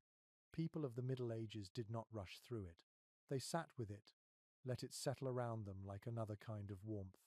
The night was not just emptiness, but time to think, to feel, to be. You lie back down, pulling the blanket to your chin. The straw shifts beneath you. The air smells faintly of ash, and your body finds the rhythm again. The heart slows. The breath deepens. You understand why they called it the second sleep. Not a new rest, but a return. Outside, frost coats the world in silence. Inside, your eyelids grow heavy, and you drift once more into the soft arms of the dark. The fire gives one last sigh, a small whisper of orange fading to grey. The watch is over, and the night resumes its ancient rhythm.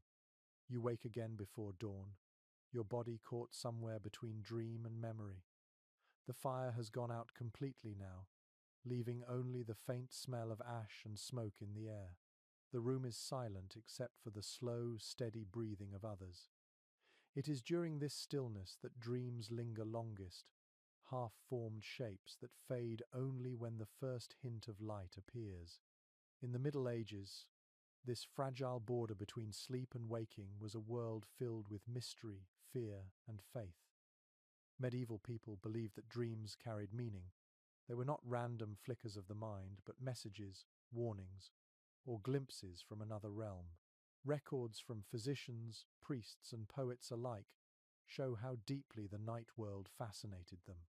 A dream could be sent by God or by something darker.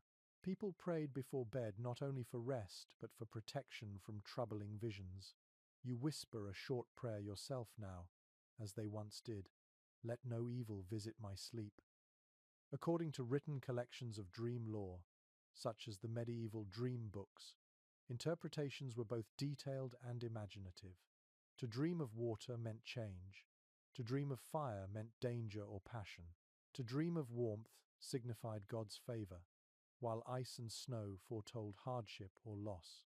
You can imagine a villager waking shivering after such a dream, staring at the grey light of morning and wondering what fate had whispered in the dark. A curious practice mentioned in a 13th century clerical manual describes people placing small religious tokens or written prayers beneath their pillows to guard against nightmares. These tokens might be bits of parchment inscribed with psalms, or even tiny crosses carved from wood. The sound of one sliding beneath your head would be faint, almost comforting. There is still debate among historians about how much of this belief came from Christianity and how much from older pagan customs that survived quietly in rural life. Some scholars argue that the fear of dreams as spiritual visitations came from the Church's efforts to control superstition, while others see it as a natural extension of how medieval people viewed the invisible world. In a time without artificial light, darkness itself was sacred and alive. You remember how easily the mind plays tricks when it is cold and hungry. Many people went to sleep underfed, exhausted, or ill. The boundary between real and unreal was thin. One chronicler in the 14th century wrote of the fever of dreams that came during the hardest winters, when hunger and cold conspired to blur the senses. Some saw angels, others saw demons. A scholar writing centuries later suggested that lack of warmth and nourishment may have caused hallucinations mistaken for visions. Yet for those who experienced them, they were utterly real. A peculiar note in a monastic record tells of a brother who woke screaming one winter night, claiming he had seen the devil blowing frost through the cracks in the dormitory wall. The abbot later wrote that it was only a dream brought on by cold and exhaustion. Still, the story spread through the monastery, whispered each year when the frost returned. The line between faith and fear was always narrow. Most researchers today believe that the long, unbroken nights of winter intensified medieval dreaming. Without the glow of lamps or the noise of machines, the mind wandered freely. People lived closer to darkness, and in that darkness, imagination flourished. They accepted dreams as part of life, neither entirely feared nor entirely trusted. One of the more charming fragments of dream folklore from Italy says that if you dreamed of eating warm bread, it meant you would soon receive kindness. Another, from northern France, warned that if you dreamed of a frozen hearth, someone you loved might be ill. These beliefs gave shape to the unknowable, turning the vast silence of night into a conversation. You roll over on the straw mattress and close your eyes again. The faint hum of the wind outside sounds almost like a voice. Perhaps that is why people once thought dreams were carried by the air, entering through the breath as one slept. There is something poetic in that idea, that the night itself speaks to you while the world sleeps. A charming but eerie tale from a Breton village describes how, on the coldest nights, people believed their dreams could wander away from their bodies. They would wake feeling weak, certain that their souls had travelled somewhere in the dark. Families sometimes left candles burning near the bed to guide these wandering dreams home. The flickering light must have been a comfort in those long, fearful hours. It is easy to imagine the mixture of wonder and dread that filled those medieval nights. Without the insulation of modern walls, every sound and shadow became part of the dreamscape.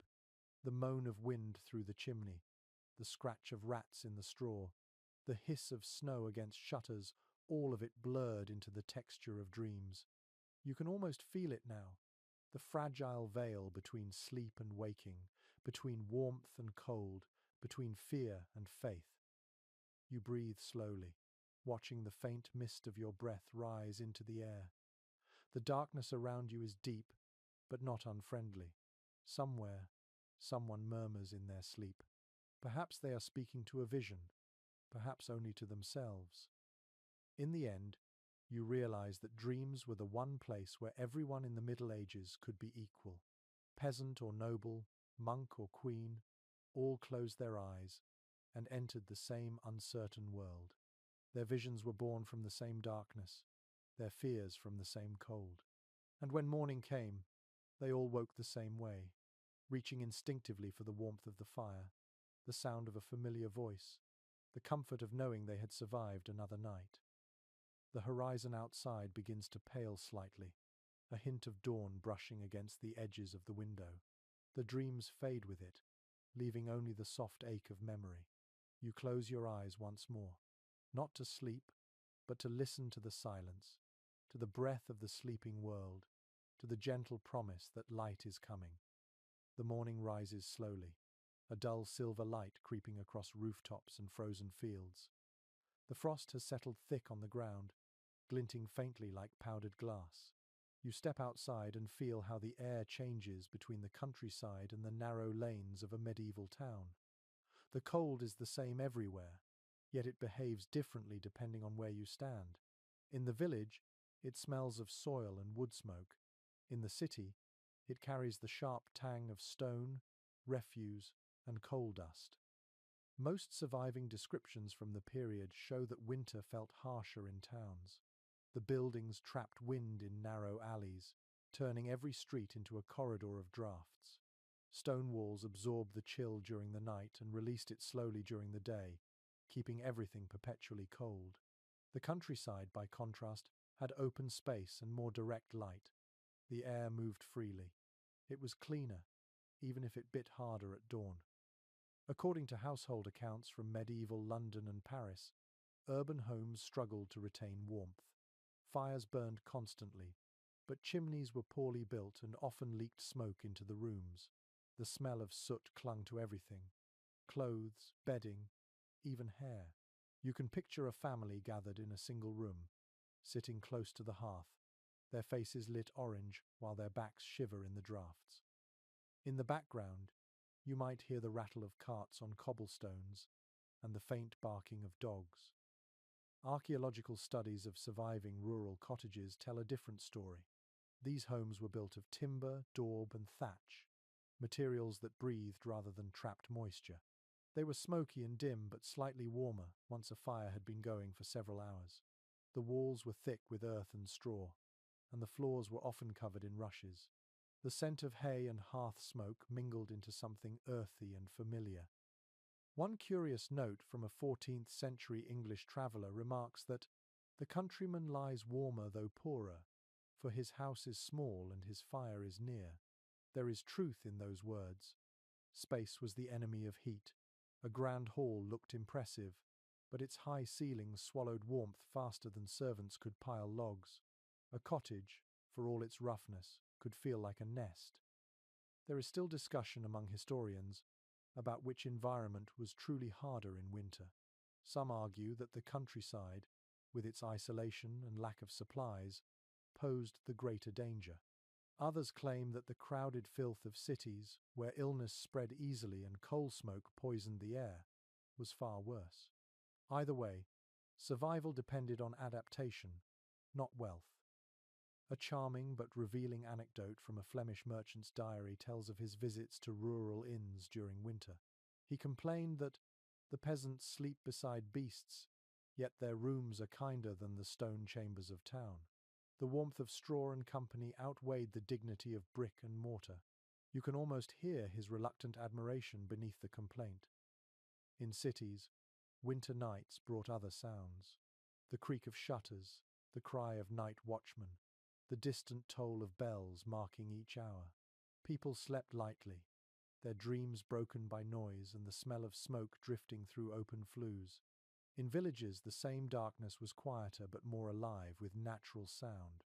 Owls, the rustle of hay, the soft lowing of animals. The countryside spoke in whispers, the city in sighs. An interesting finding from preserved city bylaws notes that residents were forbidden to light certain fires at night for fear of starting house fires.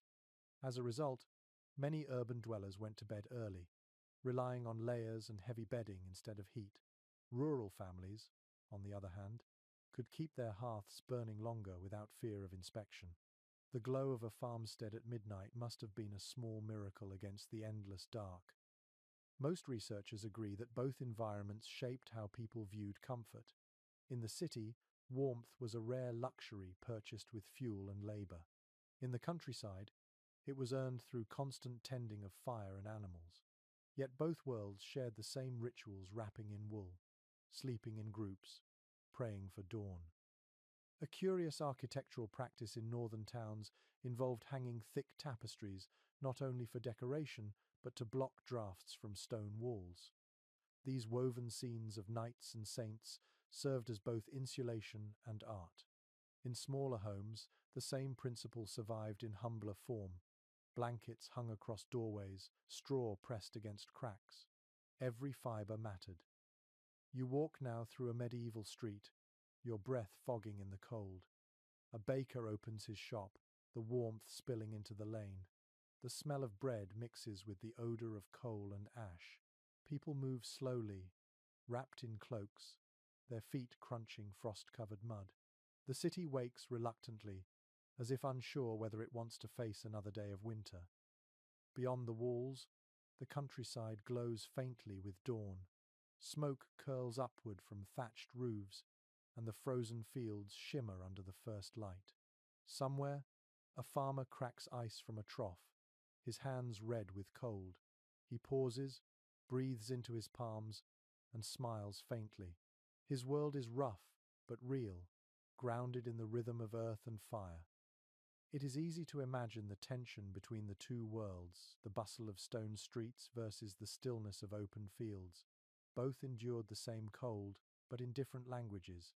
The city spoke in echoes and smoke, the countryside in silence and breath.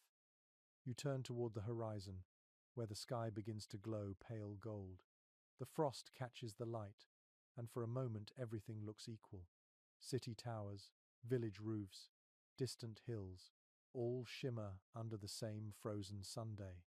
The night's hardships fade slowly, and you realize that whether one slept among stone or straw, warmth was always the same fragile dream, chased anew with every dawn. The light outside fades once more, and you find yourself scratching lightly at your arm beneath the layers of wool. It is a small irritation, but one that refuses to leave. You lift your sleeve and notice a faint red mark, and then you remember something the medieval world knew all too well. The tiny creatures that shared every bed, every blanket, every piece of straw. In the Middle Ages, comfort was often an illusion. No matter how carefully you swept your floor or aired your bedding, life beneath the fabric continued. Fleas, lice, and bedbugs were part of the night, as constant as the cold itself. Written accounts from the period make no attempt to hide it.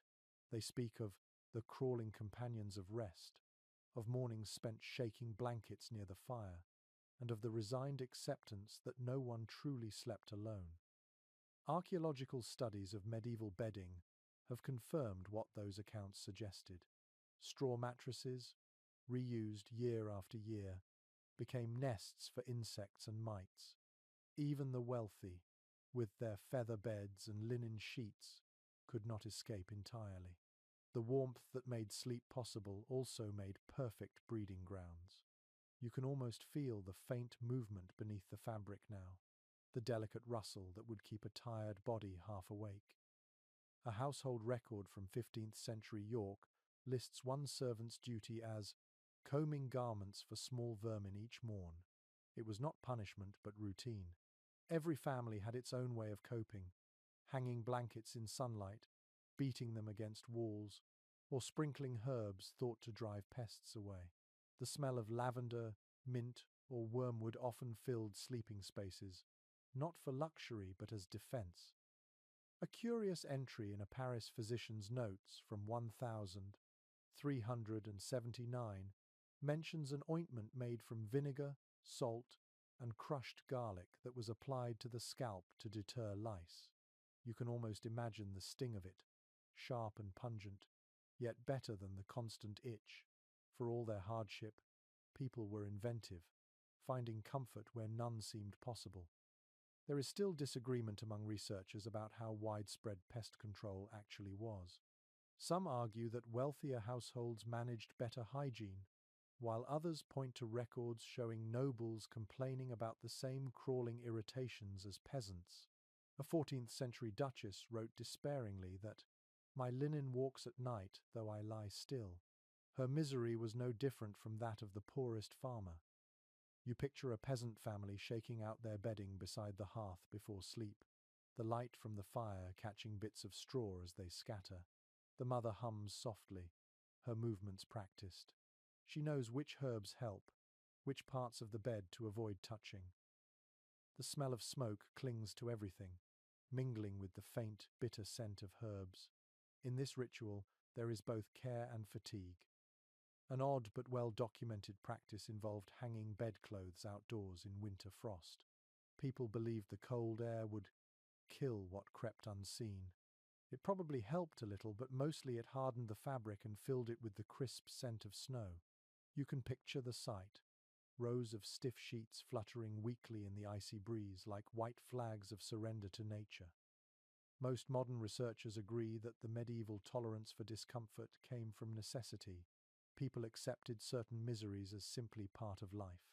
The human body, the house, even the bed were porous, open to the world around them.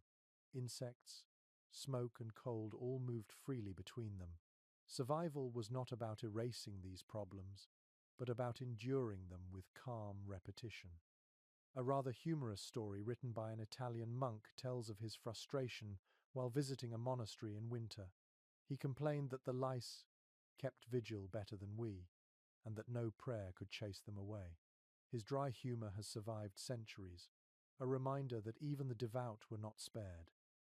You pull your blanket tighter, the coarse wool rough against your skin. The itch fades for a moment as the warmth returns. The sound of the fire, the faint hiss of the wind outside, and the rustle of straw beneath you merge into a single rhythm. It is imperfect, but it is enough. That was the secret of medieval life. Enough was plenty. A rare archaeological discovery in northern France revealed a bed still filled with preserved straw. When examined under magnification, it contained traces of mint and tansy, herbs known for their strong scent. Whoever slept there had cared enough to make the effort. Even small gestures of comfort mattered, because they were acts of defiance against the endless cold and the small indignities that came with it. You imagine lying there, exhausted after a long day, knowing that the warmth of your own body will invite the very creatures you tried to avoid. Yet you sleep anyway, because the body cannot fight forever. You dream of cleaner air, of summer fields, of running water, and when you wake, you do what countless others did: shake the sheets, whisper a small prayer, and face the day again. The flicker of firelight on the wall looks almost alive now. Shadows shift like tiny moving forms. The night hums softly with invisible life, just as it always did. You smile faintly at the thought that even in discomfort, there is something profoundly human about this endurance. The world was rough, but so were the people who survived it. You let your eyes close again. The air is heavy with the smell of herbs and smoke. The itch fades, replaced by the rhythm of breath and the quiet promise that morning will come, and with it, another chance to chase the small troubles away. The sound of distant bells carries through the cold morning air, soft but clear, like metal singing against the frost. You are walking through the corridors of a castle now, and the air here feels different. It is grand, echoing, yet colder than the small peasant cottages you left behind. The walls are thick and built for defense, not for warmth. Even kings and queens, wrapped in luxury, felt the same winter bite that touched every soul in their realm. According to household accounts and chronicles from royal courts, the cold was a constant complaint even among the highest ranks. In a letter from the court of King Henry II, a servant wrote that the frost creeps even to the king's bed, though the fire roars like a beast. Another noted that the queen wore gloves indoors during morning prayers. Nobility had status, but the weather respected no titles. You enter a great hall lined with tapestries, each one glowing softly in the light of the fire. The images of hunting scenes and saints flicker across the fabric, their colors dulled by smoke. The air near the hearth is warm, but a few steps away the chill returns. Even the massive fire, fed with oak logs that crack and pop, cannot conquer the stone. You can feel the temperature shift as you move, warmth and cold braided together in every breath. According to inventories of royal residences, entire teams of servants were assigned to keep fires burning through the night. Wood had to be carried up from lower courtyards, cut, stacked, and arranged precisely. In winter, this was nearly a military operation, yet the rooms still froze. The grand ceilings trapped heat far above, leaving the floor cold enough to numb the feet.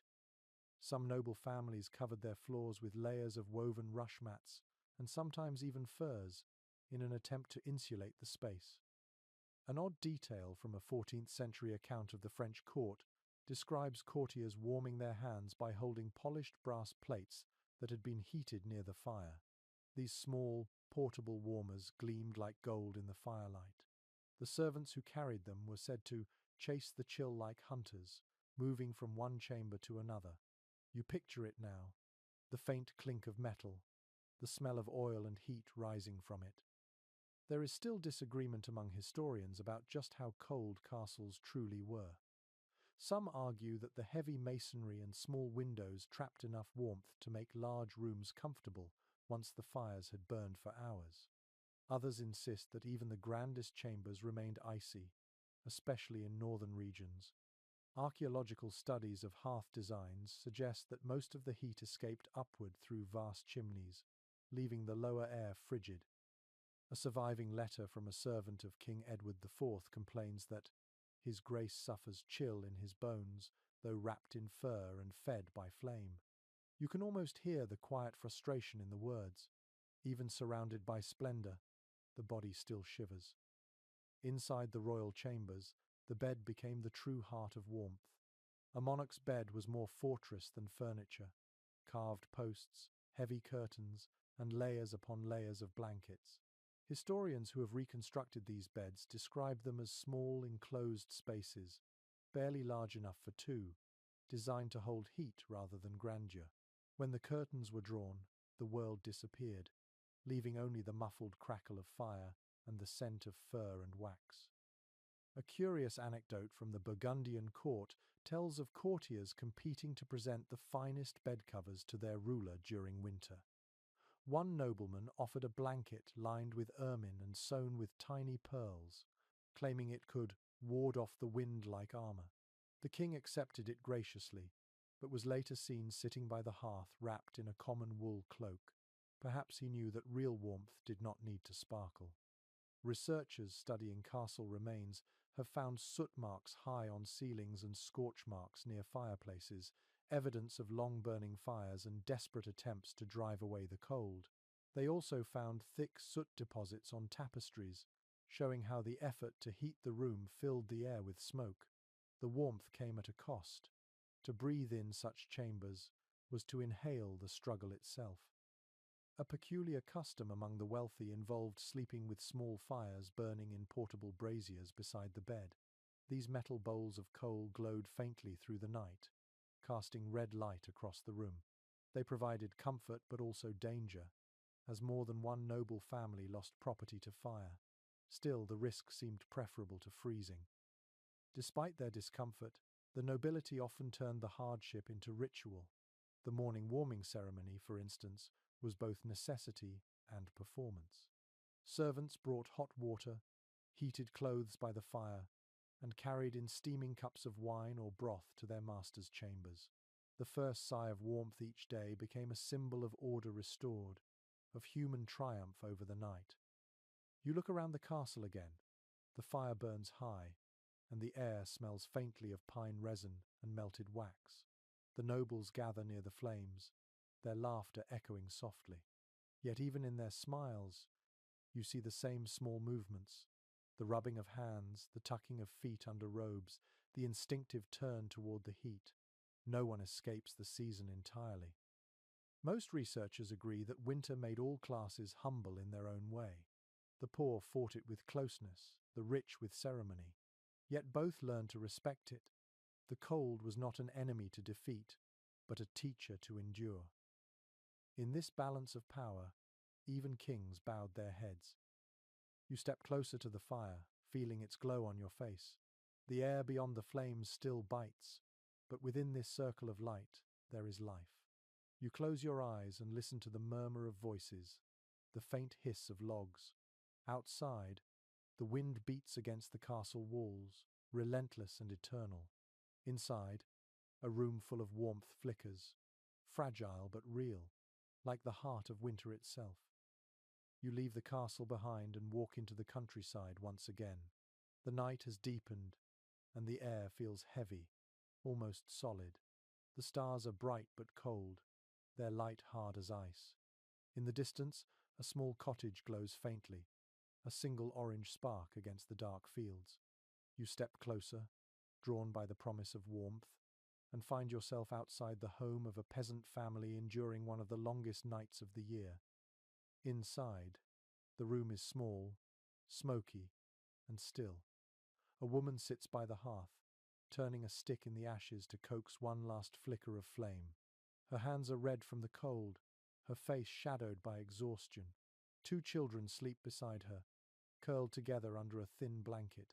The air smells of wood, earth, and faintly of hunger. This is what winter means for the poor. Not simply cold, but endurance measured hour by hour. According to parish records and medieval poorhouse accounts, winter was often the cruelest season for the lower classes. Work slowed, food ran short, and illness spread easily. Many cottages relied on stored grain and dried vegetables, but by late winter, supplies grew thin. The fire that once burned brightly in November became a memory by February. The poor learned to sleep more, to conserve energy, to let time itself pass slower. A record from a 14th century manor court tells of families gathering together in a single cottage to share heat when frost became unbearable. Entire households slept side by side, sometimes taking turns lying closest to the hearth. The idea of privacy meant nothing when survival demanded warmth. You can picture the scene now.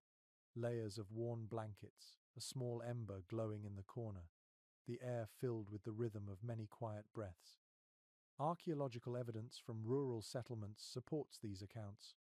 Hearths in poorer homes were often small and poorly vented, which meant the rooms filled with smoke. The walls, made of mud and wattle, trapped dampness that never quite left. Yet people managed. They covered floors with straw, patched roofs with cloth or rushes, and sealed cracks with clay. The cold was not something to escape, but something to live alongside. One touching entry from a village priest's journal describes visiting a widow who had run out of firewood. He found her, sitting with her hands folded beneath her apron, her breath rising before her like spirit smoke. The image lingers. You can almost see her, still and quiet, waiting for morning, her faith the only warmth left. There remains debate among historians about how many peasants actually froze to death in harsh winters. Records of exact numbers are rare, partly because cold often worked slowly, through illness and hunger rather than sudden death. Some scholars believe that communities supported one another more than we might imagine, sharing resources and care. Others argue that survival was brutally individual, every family for itself. Both may be true. The evidence tells stories of generosity and despair side by side. A peculiar detail from 15th century Scottish accounts mentions families stuffing their clothes with straw during the coldest nights, creating makeshift insulation. The rustling sound must have been strange in the dark, but it kept life in the body. Children sometimes wore the same garments for weeks, their small shapes wrapped in patched fabric until they looked like bundles of rags. You can hear the faint crackle of the straw as they shift in their sleep. Most researchers agree that winter transformed the rhythm of poor households entirely. With work in the fields halted, nights became longer and quieter. People told stories, sang softly, or prayed. They found small joys in shared company, even as their stomachs ached. The darkness became both enemy and companion, a teacher of patience. An unusual folk belief from rural Germany warned that to complain too loudly about the cold would invite the Winter Mother, a spirit who stole warmth from those who cursed her. So people learned to endure silently, their resistance becoming almost ritual. Every sigh, every breath, was a quiet prayer for spring. You sit now beside the family's dying fire. The mother looks at you but does not speak. Her eyes are tired yet calm, filled with the wisdom of survival. She adjusts the blanket over her children, then leans closer to the faint glow of the hearth. You feel the warmth fade with each breath, but it is still warmth. It is still something. The cottage walls groan softly in the wind. The thatch above creaks, and snow slips down the roof in muffled heaps. The sound is strangely peaceful. You realize that for the poor, sleep was not just rest, it was refuge.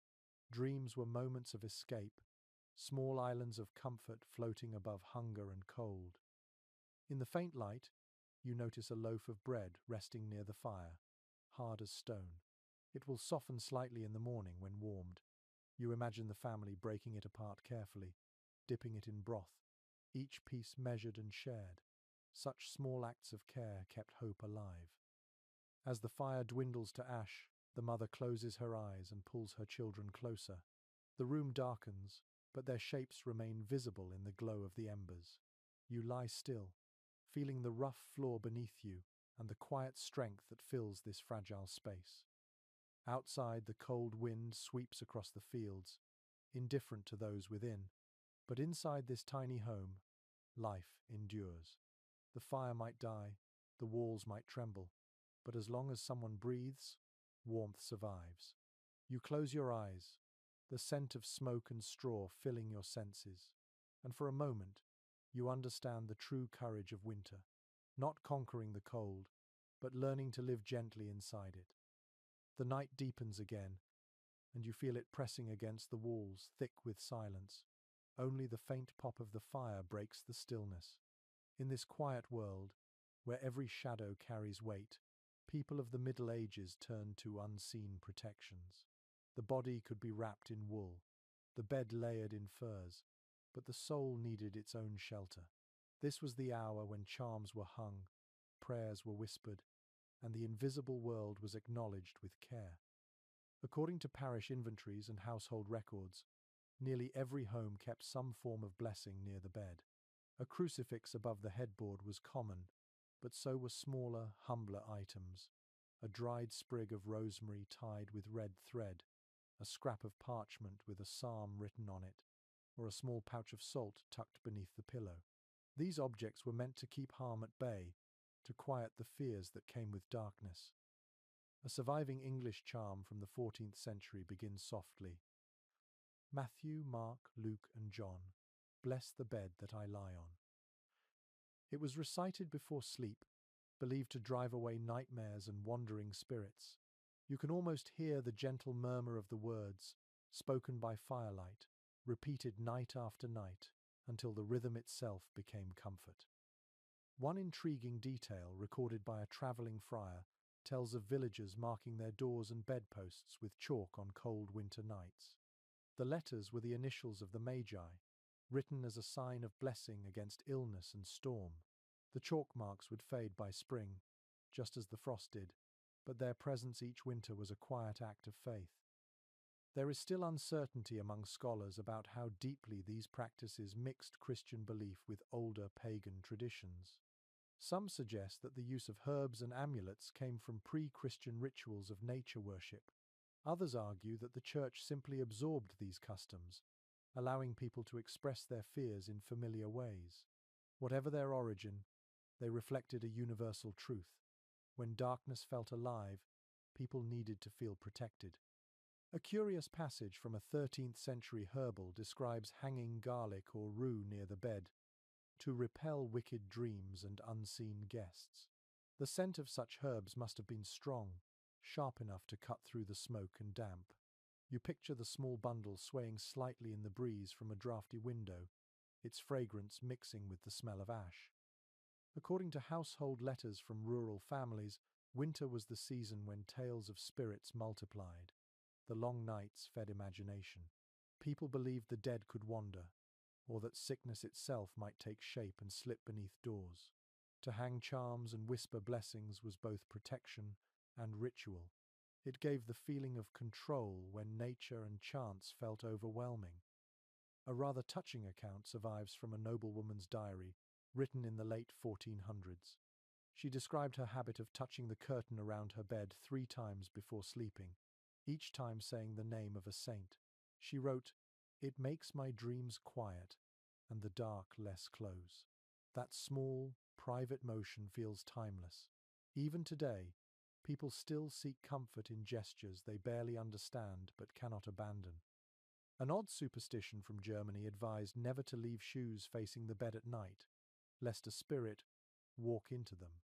In some regions, people turned their shoes upside down before sleeping, believing it confused whatever evil watched from outside.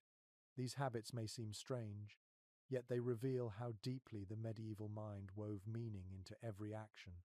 To them, warmth and faith were threads of the same fabric. Most researchers agree that the night was both physical and spiritual in medieval life. It held danger in equal measure to peace. Sleep was surrender, and people rarely surrendered without first invoking something greater than themselves. Whether that power was divine or rooted in folklore did not matter. The act of asking for protection was what calmed the heart. In the poorest homes, where even a candle was precious, families prayed aloud together before lying down. The sound of their voices filled the dark, soft and steady. "Keep us this night," they said, "from frost and fright." The rhyme carried through generations, whispered by mothers to children, by widows to themselves. You can almost hear it now, carried faintly through the smoke-filled air. A minor yet charming discovery by archaeologists in rural England revealed tiny crosses scratched into the plaster above beds in several cottages. Some were careful and symmetrical, others crude and hasty. The markings were made by ordinary people, likely with nothing more than a nail or knife point. They were small but powerful, silent witnesses of faith carved into the bones of the house itself. As you lie back now, the firelight flickering across the ceiling, you feel the weight of all those small protections surrounding you. The charms, the chalk, the whispered prayers, each one an offering against the great silence of winter. The cold may press close, but it cannot cross that invisible boundary of belief. Outside, the wind picks up again, tugging at shutters and doors. You watch the shadows shift across the wall and imagine them as ancient shapes, the same ones people once feared. Yet you also feel something else, the calm that comes from knowing those who came before you faced the same fears and found peace in their rituals. The fire gives a final sigh, sparks drifting upward like tiny souls seeking light. You breathe in the scent of herbs, of smoke, of earth, and close your eyes. The darkness no longer feels threatening. It feels deep and quiet, filled with the soft echoes of faith and the promise of dawn waiting patiently beyond the frost. The night has grown quiet again, and in the stillness you hear the faint crackle of a pot simmering near the hearth. The scent that rises is rich and strange, full of herbs, honey, and something sharp that tingles in your nose. It is not a meal but a remedy, one of the countless concoctions medieval people turned to when winter bit too hard. In a world where sickness lurked in every chill and the line between cold and death was thin, medicine and warmth were nearly the same thing. According to old household recipes and herbals, winter brought a kind of kitchen alchemy. Families mixed wine, vinegar, and spice to create drinks that healed as well as comforted. Honey, pepper, and cloves were popular additions, believed to open the chest and stir the blood. You lift a wooden spoon from the pot and watch the thick liquid slide off it slowly, glistening in the firelight. A single sip burns faintly on the tongue, warming you from the inside out. One of the most common of these home cures was posset, a mixture of milk curdled with ale or wine, then flavored with herbs. It was served steaming hot before bed to soothe the throat and steady the heart. The texture was lumpy, the taste sour-sweet, but for those who lived through freezing nights, it was a miracle in a cup. A diary from a London widow in the 1400s mentions, "I take posset nightly for my comfort, and sleep more gently thereby." You can almost see her now, sitting near the hearth with her blanket drawn close, her breath fogging the air above her cup. Some recipes were more ambitious. A nobleman's physician once recommended a brew of red wine, saffron, nutmeg, and ginger boiled together, calling it the fire of the stomach. Such a drink would have filled a room with sweet, spicy air, the fragrance almost enough to lift the spirits even before the first sip.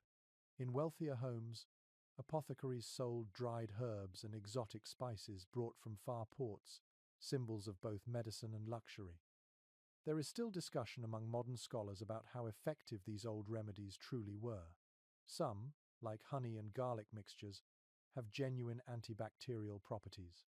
Others, such as powdered pearls or crushed gemstones prescribed for chills, were more wishful than wise. But to the people who used them, belief itself could heal. The warmth of the cup, the comfort of ritual, the act of caring for oneself all held power. A curious entry from a Benedictine herbal describes how monks made warming draughts using sage, thyme, and a touch of strong ale. They called it spiritus comfortans, the spirit that comforts. It was shared in small cups among the brothers after long nights of prayer. The smell of the herbs filled the cold stone halls, mingling with candle wax and the faint sweetness of beeswax polish. You can imagine their quiet satisfaction, the brief escape from chill and fatigue. Even the poorest homes practiced their own forms of healing. Peasants used what they had: onion, vinegar, and fat boiled together for coughs, or mustard seeds mixed with flour and tied to the skin to draw the cold out. The methods may sound crude, but they worked often enough to endure through centuries. Healing in winter was always about heat keeping the blood moving, the breath steady, the body awake. An odd but fascinating custom in northern villages involved baking small healing cakes filled with herbs, sometimes shaped like crosses.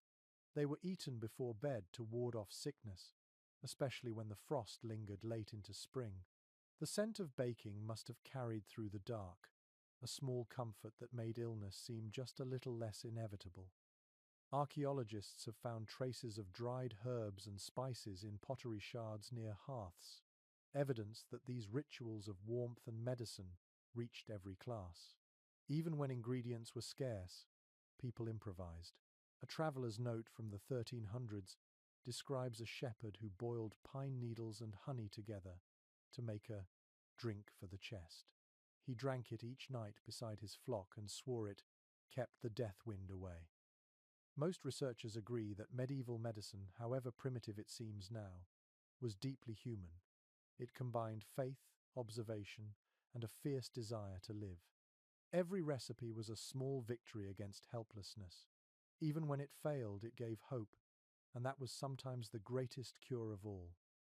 A charming but slightly grim superstition claimed that the body's heat was a gift from God and should never be wasted. People believed that to let oneself grow too cold was a kind of sin, a neglect of the divine spark. Perhaps that is why they clung so fiercely to their warming tonics, their herbal brews, their scented poultices. They were preserving not only their health but their souls. You ladle another spoonful from the pot, the steam curling upward like soft white ghosts. The smell fills the room sweet, bitter, and comforting all at once. Outside, the wind rattles the shutters, but in here the air hums with life. You take a sip, and the heat travels through you, gentle and slow. For a moment, you understand the peace these ancient remedies brought. The cup is empty now, but the warmth lingers. The body remembers. You stretch your hands toward the dying fire, feeling the pulse of life beneath your skin. Around you, others are asleep, their breath steady, their dreams untouched by fear. The night is still cold, but it no longer feels threatening. It feels like a living thing, quieted for a while by the soft strength of warmth and care. The winter sun sets early, and the world sinks again into cold shadow. As the light fades, a different kind of life stirs within the walls of the town. You follow the narrow streets toward the market square, where a few stalls remain open despite the chill. The air smells of smoke, roasted nuts, and damp wool. This is the winter market, a place not of plenty but of survival. Here, warmth itself is bought and sold. According to surviving town ledgers and guild records, markets in the Middle Ages changed rhythm with the seasons. Summer brought vegetables, fruit, and bright fabrics. Winter brought wood, wool, candles, and remedies for the cold. Merchants cried their goods under breath that steamed in the frozen air. Blankets from Flanders. Good wax burns clean. Iron pans for your hearths. The market was not merely trade, it was hope made visible in stalls and sacks. You walk between the vendors now, your boots slipping on the icy cobblestones. Every sound echoes, the clatter of pots, the creak of carts, the cough of a horse nearby. The wind snakes through the square, carrying bits of conversation, the rasp of saws cutting firewood, and the rhythmic knock of hammers on metal. A blacksmith works even in this cold, shaping nails and hinges to keep homes sealed against the frost. Sparks leap up like small stars, dying quickly in the bitter air. A merchant selling thick woolen cloths calls to you. His hands are red from the cold, and his voice cracks.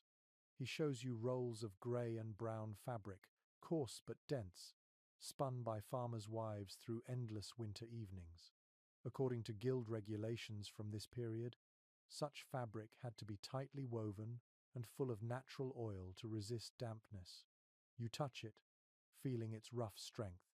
It smells faintly of sheep, a scent that carried comfort in every cottage.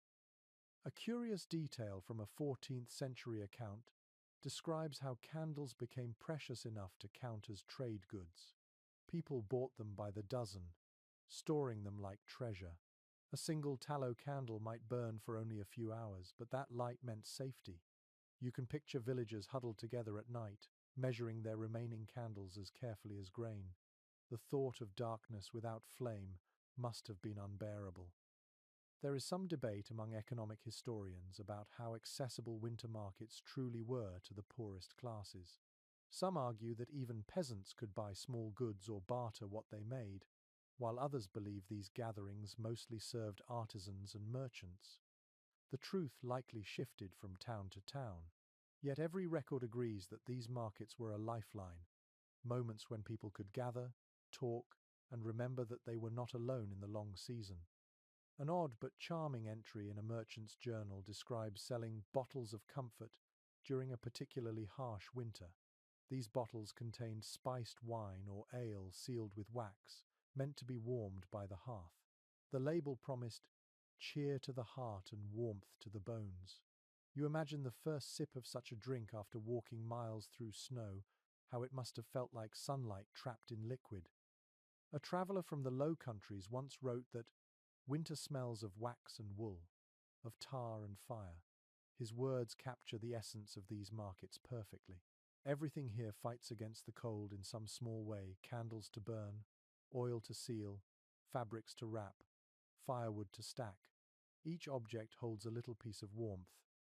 Children weave between the stalls, laughing through clouds of misty breath. A woman sells baked chestnuts from a pan blackened by years of use. Their sweet scent drifts across the square, mingling with smoke from torches and the briny tang of salted fish. Even the poorest can afford one small indulgence, something to remind them that life has flavor even in frost. Most researchers agree that markets during the medieval winter served not just an economic purpose, but a social one. They broke the isolation of dark months. News was shared, stories told, marriages arranged, and prayers offered for the coming thaw.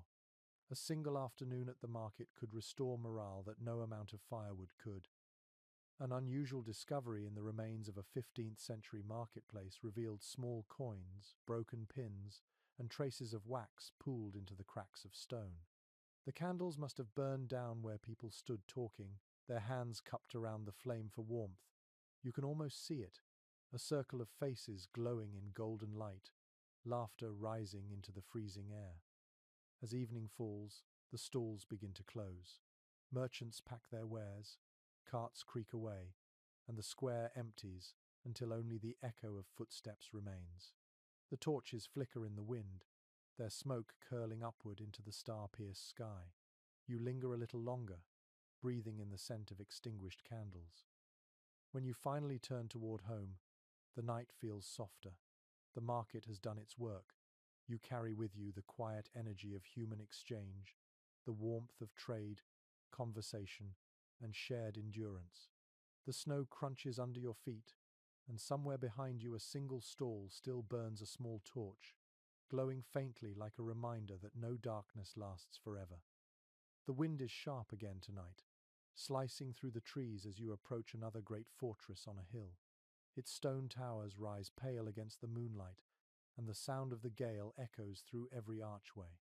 You step through the gate and into a corridor lined with tapestries, their heavy folds barely moving in the draught. The air smells of cold stone, damp wool, and smoke from a distant fire. Inside these walls, even wealth cannot silence the winter. Contemporary descriptions of castles often praised their strength, their size, their beauty. Few mentioned how cold they were. Accounts from the households of kings and lords describe constant complaints about freezing halls, dripping walls, and icy floors that numbed the feet. A castle might be the symbol of power, but to live inside it during January was an ordeal. You can feel the air now, thick and unmoving, cold enough that each breath seems to echo.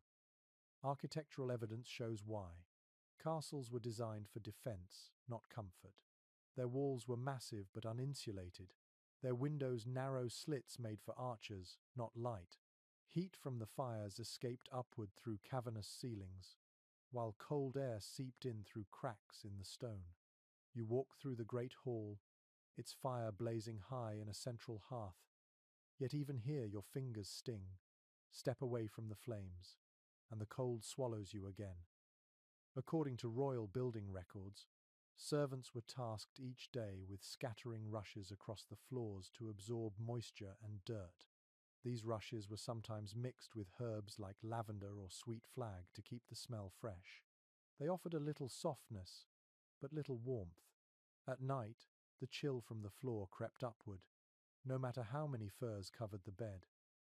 A curious detail from the castle of Coucy in France mentions that icicles formed on the inside of the walls during one particularly severe winter. Chroniclers describe servants breaking them off each morning before lighting fires. You imagine the strange beauty of it, frozen crystals hanging like decorations in a noble hall, glittering in torchlight as people shivered beneath them. There is debate among modern historians about whether castles were truly uninhabitable in winter. Some argue that careful use of tapestries, fires, and bed hangings created pockets of comfort. Others believe that most rooms remained too cold for daily living, forcing residents to crowd near the kitchens or the great hall. Archaeological traces of soot high on ceilings and stone walls suggest that fires were kept burning constantly, their smoke leaving black memories behind. One intriguing record from a 15th century household ledger lists warming stools among the castle furnishings. These were wooden frames with compartments for hot coals, placed under garments or even beneath skirts. Ladies of the court sat upon them during long evenings, their gowns rising and falling with the heat. The practice was practical, though not without risk. There are stories of dresses smouldering from too much enthusiasm with the embers. A royal servant once described sleeping in a chamber where the frost gathered on his beard overnight. He wrote, "Even the breath of kings turns to snow when the wind comes through the stones." His words capture a strange humility that winter imposed on everyone. No matter how thick the curtains or how fine the fur, nature always found a way in. In wealthier castles, builders tried to fight back with ingenuity. They installed large fireplaces with carved hoods to direct heat into the room, and in later centuries, flues that could warm upper floors. Yet these were rare and inconsistent. In most cases, people survived by layering clothes, piling blankets, and huddling close together. The grand architecture became a kind of beautiful cage, echoing with the sound of footsteps on cold stone. An amusing entry from the account books of a northern lord mentions a payment to a carpenter for fixing a door that whistles in the wind. Even among the powerful, comfort required constant maintenance. Servants stuffed gaps with straw, hung furs along corridors, and even placed heated stones beneath tables to keep their masters' feet from freezing. You can almost hear the creak of those heavy doors as they strain against the storm outside.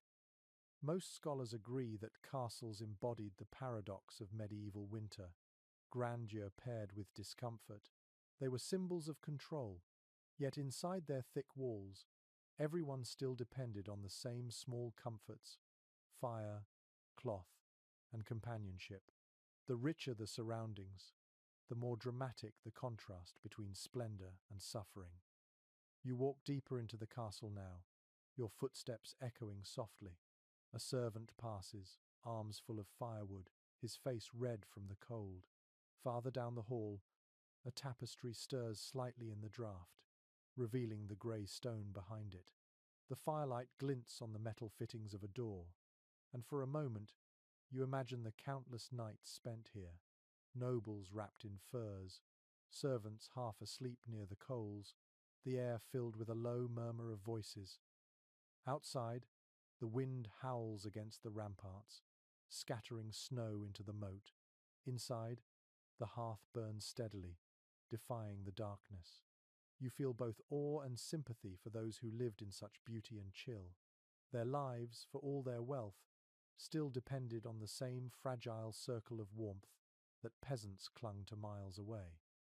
You stand for a moment beside the fire, its glow trembling on your face. The air smells of oak smoke and wax.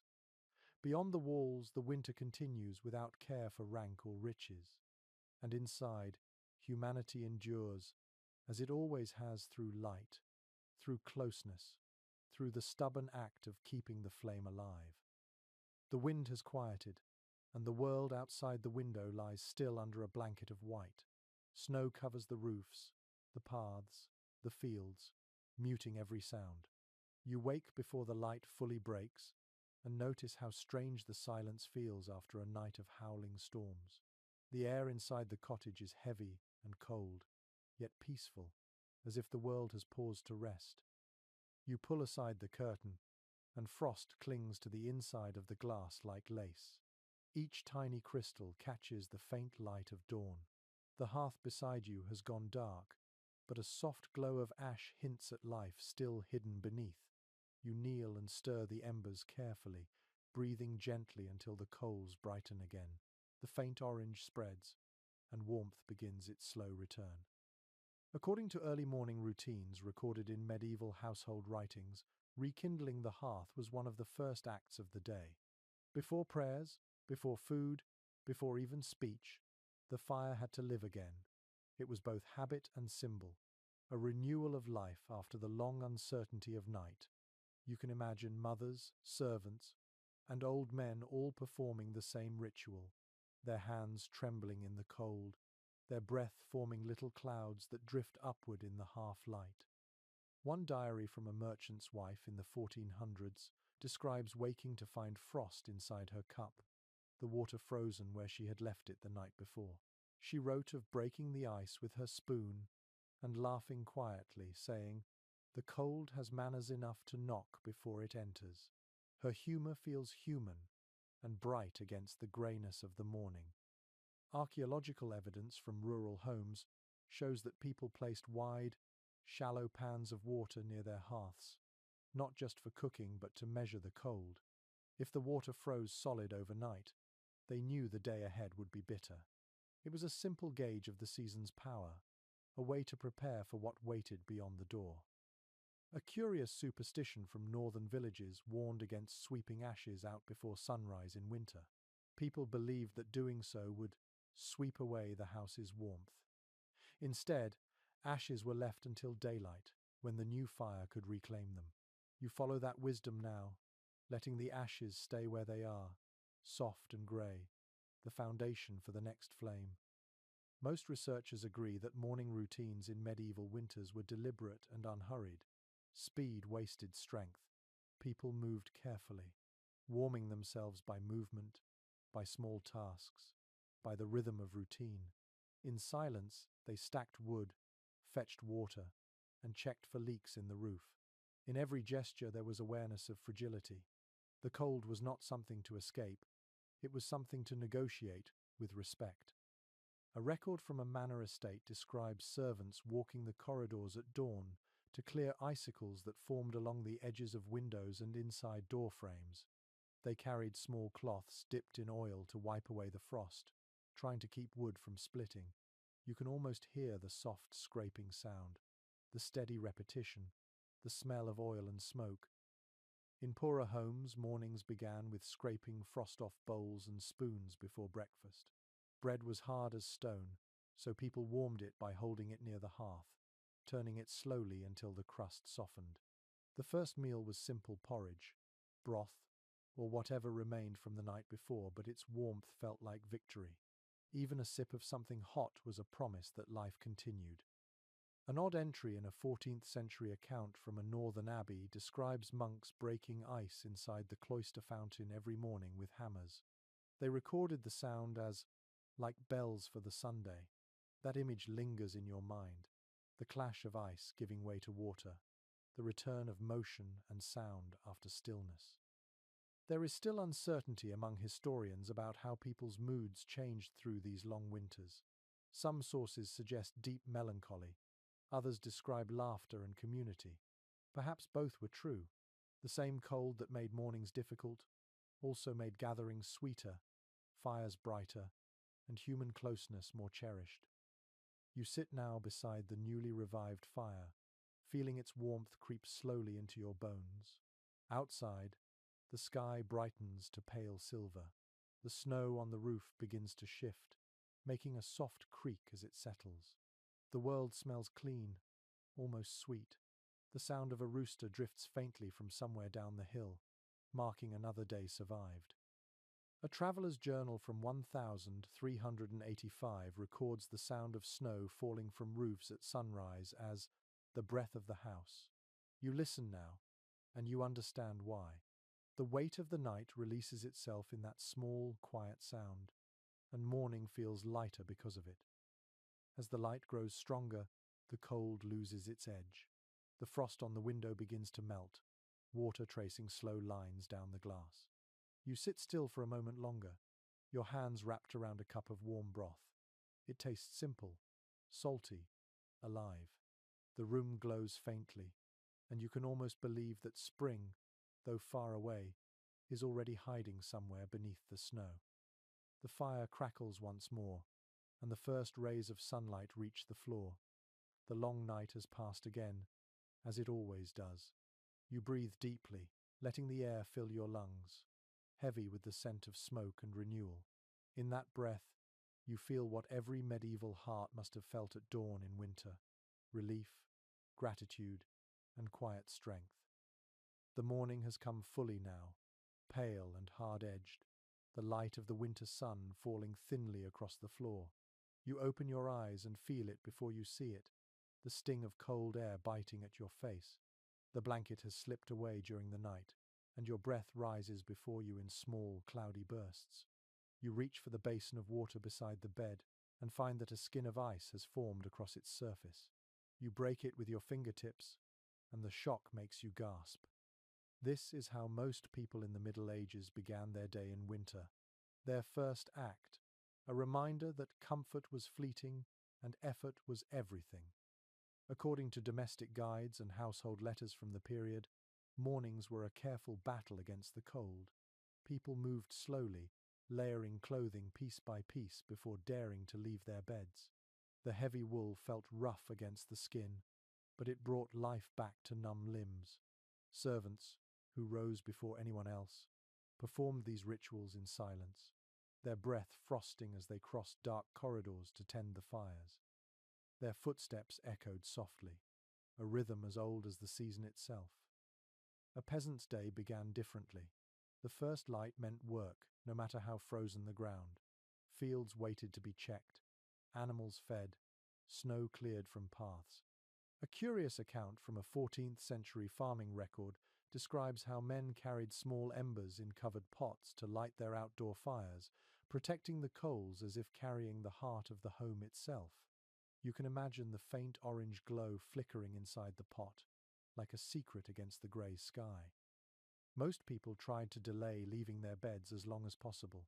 A letter from a merchant's wife in Bruges mentions that her husband lies long abed when frost is cruel, and curses the day that drags him forth. Yet even for the wealthy, idleness could not last. The duties of rank demanded presence. Meetings, prayers, or journeys awaited, and the cold became a test of dignity. An unusual detail recorded by an Italian physician describes noblemen rubbing their hands and faces with scented oil before rising, believing it sealed the pores against the chill. Whether or not it worked, the act itself created a small moment of ritual comfort. You picture them standing before low fires, their faces shining in the dim light, the air thick with the scent of rosemary and olive oil. In poorer homes, mornings were marked by movement. Parents roused children from straw beds, their voices low but firm. The youngest were often dressed while still half asleep, wrapped in whatever layers could be spared. The fire was coaxed back to life, and smoke filled the room again, settling in curls along the rafters. Breakfast was thin porridge or leftover broth, eaten with hands still trembling from the cold. It was not pleasure but necessity. Warmth turned into energy for another day. There remains discussion among historians about whether people in the Middle Ages dreaded the mornings more than the nights. Some argue that waking to the cold after a few hours of warmth was the hardest part of winter. Others believe that the early hours held a kind of quiet optimism, a reset of the daily struggle. Both might be true. Morning was hardship, but it was also proof of survival. A curious habit mentioned in monastic chronicles involved monks washing their faces in icy water as an act of humility and discipline. One abbot wrote that, "The body waketh the soul through cold." You can imagine the shock of it, the sharp bite of water against tired skin, the brief clarity it brings. For them, the cold was not punishment, but purification. For everyone else, it was simply routine. Hands were warmed over the fire, bread thawed, and chores resumed. Smoke from dozens of chimneys began to rise into the pale air, each one a quiet declaration that the world was awake again. The smell of burning wood drifted across villages and towns alike, a scent both comforting and constant. An odd but revealing practice found in English court records notes that many households refused to speak harshly before the morning fire was fully lit. It was thought that angry words could cool the hearth and bring bad fortune. The rule makes a strange kind of sense. In a world where warmth was fragile, even emotion had to be handled gently. Most researchers agree that the rhythm of medieval mornings was built on gratitude disguised as habit. Every task rekindling the fire, dressing in stiff clothes, breaking the ice in the basin was a quiet celebration of having another chance. The cold, though relentless, gave life a kind of sharpness. Every spark of heat, every sip of broth, every patch of sunlight on the floor felt earned. You stand now and stretch, the wool scratching faintly against your skin. The floor is cold beneath your feet, but the fire is burning again, and its glow climbs the walls like a slow sunrise.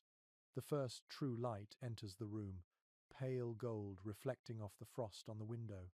The day ahead will be long and hard, but for now there is warmth, small but real. Outside, the snow crunches under footsteps. Somewhere a rooster crows, and a dog barks faintly in reply. The world stirs, shaking off the night's stillness. You take one last look at the fire before stepping away, its embers breathing softly like the heart of the house. The morning chill will not vanish. It never does. But each day begins again with the same act of defiance, the same quiet courage to rise from the bed, to face the frost, and to keep moving.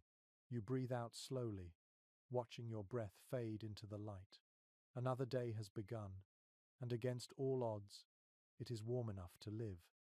The days crawl by slowly now, each one short and pale, each night long and heavy.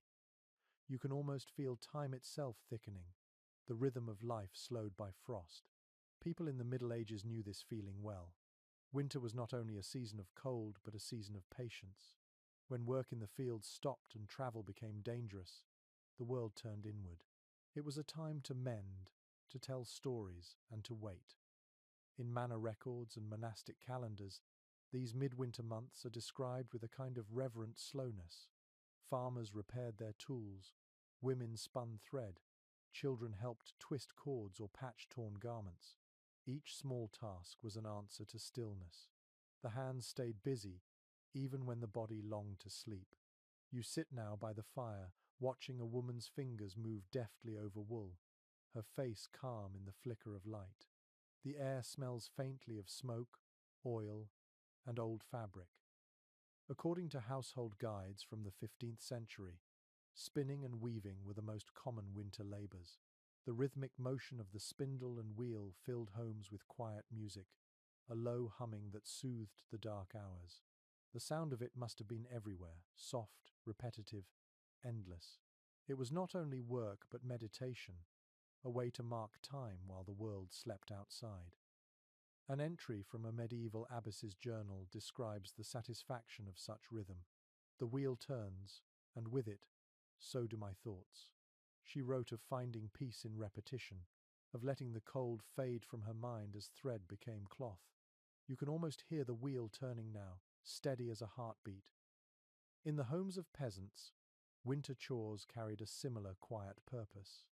People mended harnesses, carved handles, and patched roof leaks with tar and straw. Children gathered brushwood for kindling, their laughter echoing faintly in the frozen air. Inside, women tended pots that simmered all day over small fires, turning scraps of root and grain into thin but nourishing stews. The smell of onions and herbs filled every space, lingering long after the meal was gone. A curious record from a French household mentions making candles in midwinter when daylight was shortest. The process was messy but necessary, dipping wicks into melted tallow again and again until they thickened. The room must have smelled sharp and oily, but the result was gold light captured in wax. You can picture the family standing around the fire, each taking turns, their faces glowing with the faint sheen of warmth reflected from their work.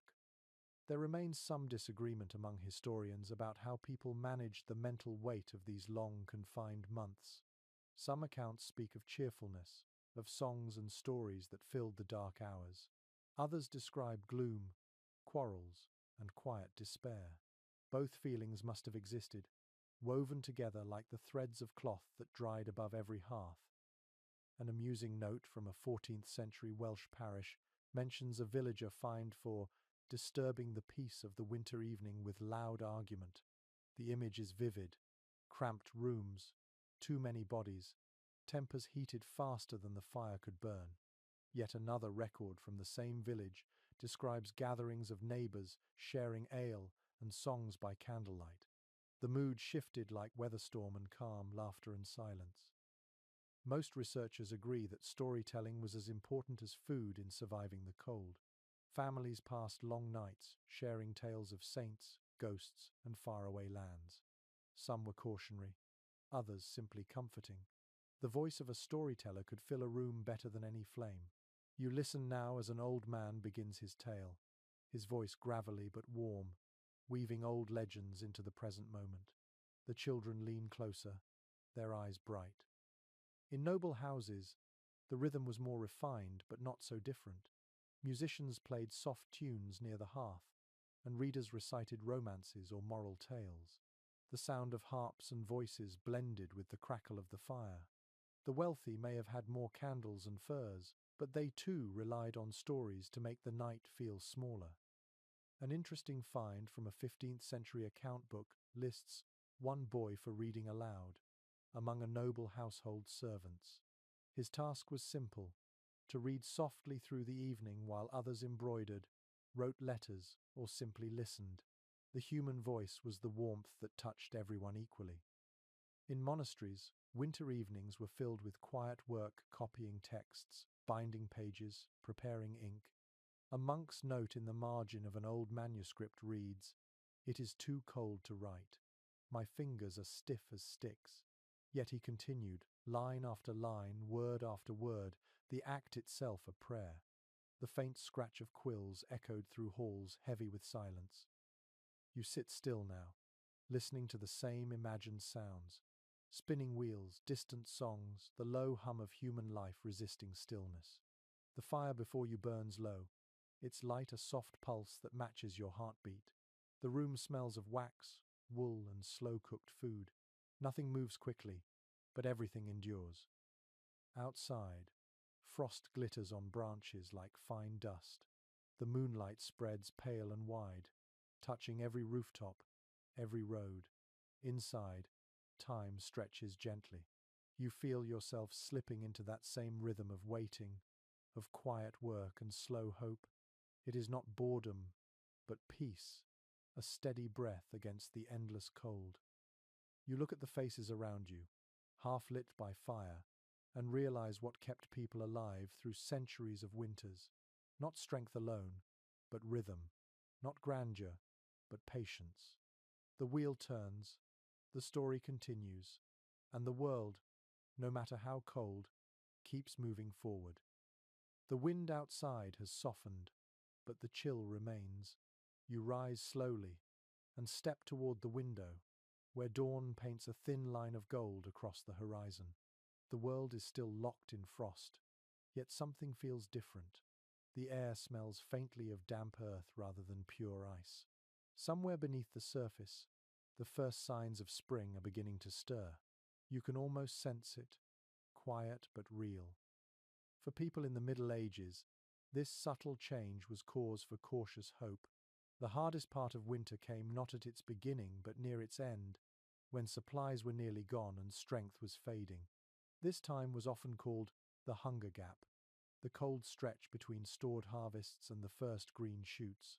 Records from parish accounts and manorial rolls speak of dwindling grain stores, spoiled meat, and desperate foraging. Yet they also speak of endurance, of families holding out for the first thaw. You sit by the hearth, now reduced to a few glowing coals. The air inside the room feels lighter. The routine continues as always, stirring embers, adding wood, waiting for the slow build of warmth. A woman near you hums softly as she checks the last of her flour. The sound is almost like a prayer, a melody to keep hope steady. A chronicle from a 15th century English village describes this season as the cold of the stomach and the trembling of the bones. It tells of people boiling whatever they could find, nettles, leeks, or roots left from autumn. Yet it also notes the sudden joy when snow melted enough to reveal new grass. Sheep bleated with life again, and farmers whispered that the earth was waking. You imagine that moment now, the first drops of meltwater sliding down from the roof, the faint sound of dripping marking the slow return of life. Archaeological evidence from rural sites reveals storage pits dug deep into the ground, lined with straw to preserve food through the cold months. By late winter, these were nearly empty. Dried beans and salted fish might remain, but nothing fresh. Still, people found ways to stretch what they had, sharing within communities or bartering for what little others could spare. These acts of cooperation, quiet and unrecorded, carried as much weight as any grand feast. A curious detail from a monastery's kitchen log mentions the careful rationing of beer during these months. It reads, 2 cups daily, that the brothers may labour still. The liquid nourished more than the body. It lifted the spirit. In many homes, even children drank weak ale to stay strong. The familiar taste of grain and yeast must have been a comfort, a reminder of harvests past and harvests yet to come. There is still disagreement among historians about how severe these late winter hardships truly were. Some argue that famine was rare, except in times of crop failure or war. Others point to repeated entries in tax and tithe records describing hunger so common it needed no special mention. The truth perhaps lies in the space between. Survival was possible, but it was never easy. A touching passage from a Breton priest's diary captures the emotional rhythm of this season. He wrote, "The snow fades and the heart grows lighter, though the bowl is not yet full." Those words carry centuries of truth. Even with hunger, the sight of thawing ground was enough to make people believe again in the turning of the world. In noble houses, the season was gentler but still lean. The lavish stores of autumn had dwindled, and even rich kitchens turned to salted meats, dried fruits, and thick stews made to last. One steward's account lists a delivery of green herbs from the south, likely imported at great cost. The arrival of those small green leaves must have felt like a miracle amid the greyness. In monasteries, gardens began to stir early. Monks sheltered seedlings beneath straw or glass to coax life back into the soil. A chronicler from Westminster Abbey wrote that, "To see the first sprigs of parsley is to remember that God keeps time." You smile at the simplicity of that faith, the belief that growth itself was proof of grace. Most researchers agree that this late stage of winter shaped medieval resilience more than any other. People learned to wait, to measure days by change rather than abundance. The first birds returning from migration, the sound of water trickling through frozen ditches, even the sight of smoke rising thinner as wood burned cleaner, all of it meant renewal. A strange but endearing custom in parts of rural Germany involved hanging small wreaths of green ivy inside homes at the first thaw. Families called it the promise branch. It was left above the hearth until real leaves appeared outside. You can picture the moment. A mother hanging the small wreath, her children watching with tired eyes, the faint scent of sap filling the air. You step outside now, feeling the ground beneath your boots soften slightly. The snow still lies thick in places, but the edges have turned to slush. The wind carries a gentler sound, a whisper of water moving under ice. The cold still stings, but it feels less cruel, less endless. You look toward the horizon, where a thin mist rises from the fields. The light grows stronger, turning the world silver and then gold.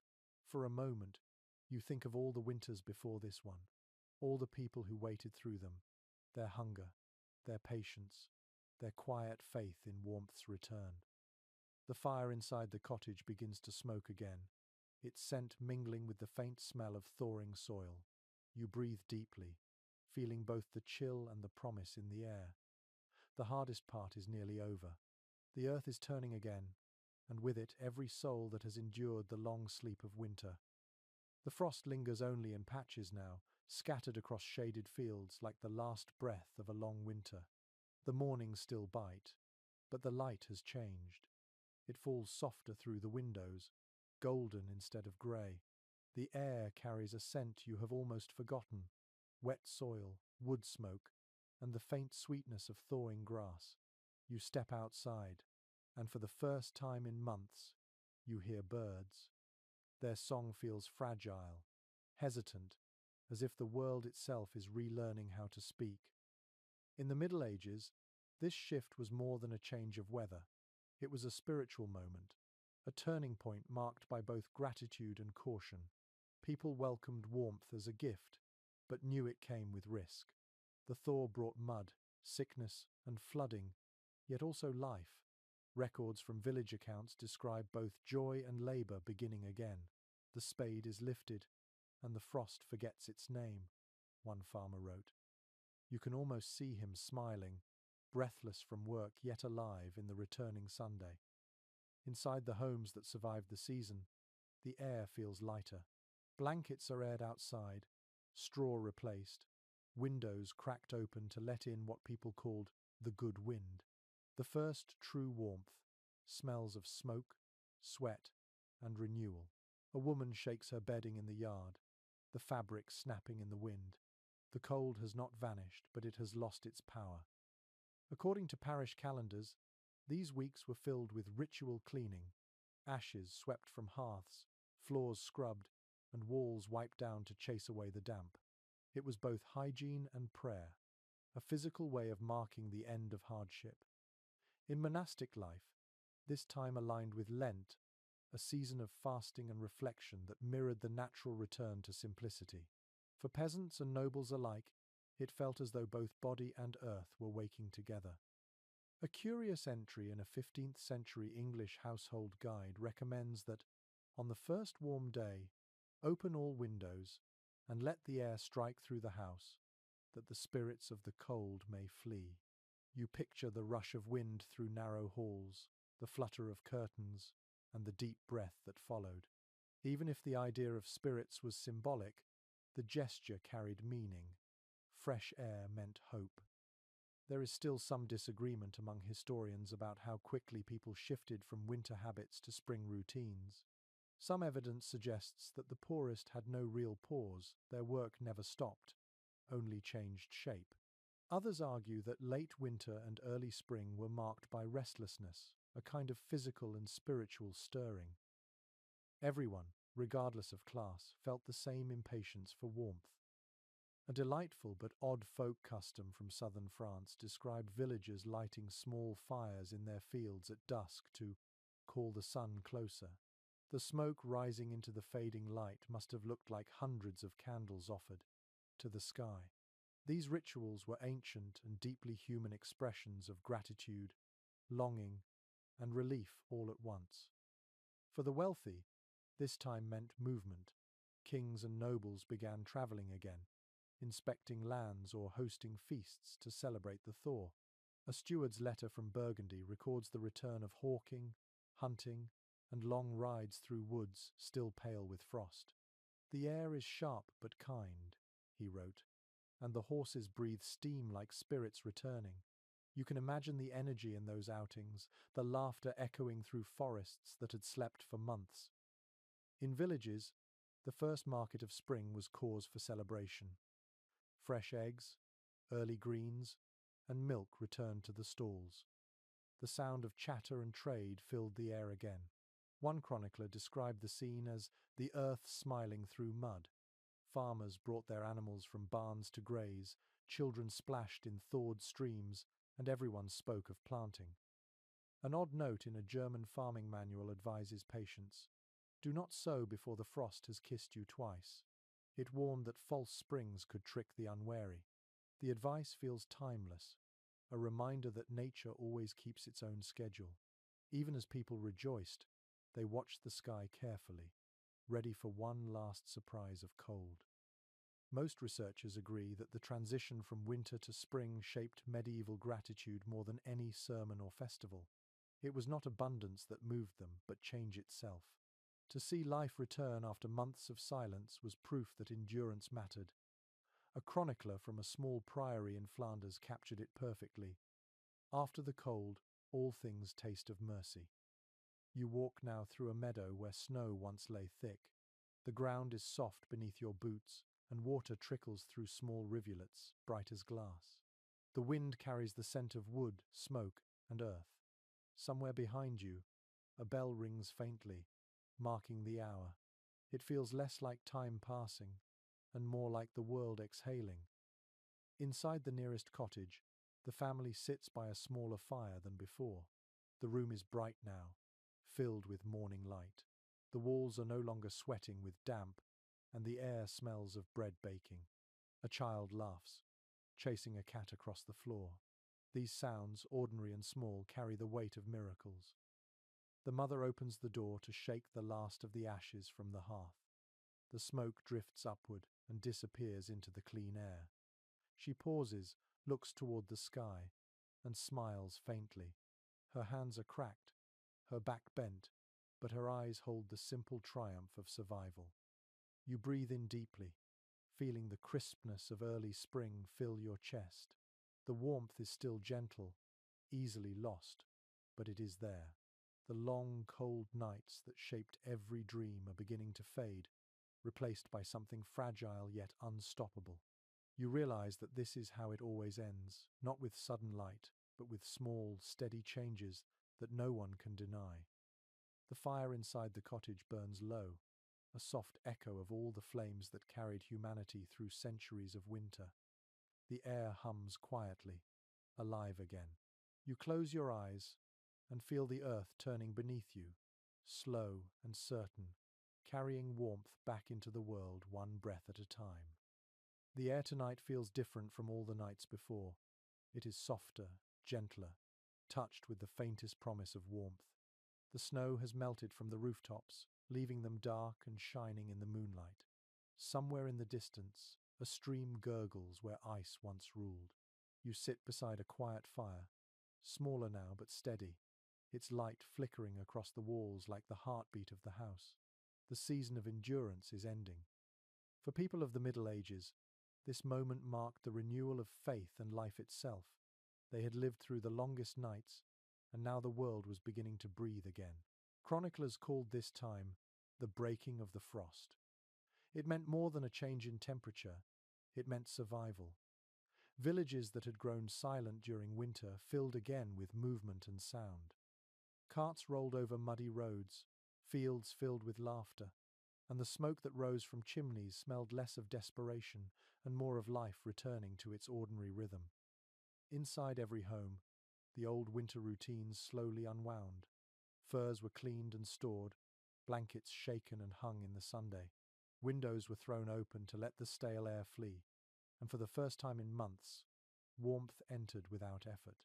You can imagine a mother watching her children chase each other outside, smiling to herself as sunlight spills into the room. For her, spring is not an idea. It is proof that the cold can be conquered with patience. According to church calendars, this transition was marked by holy days that blended prayer with celebration. Candlemas, Lent, and eventually Easter all drew meaning from the same truth, the return of light.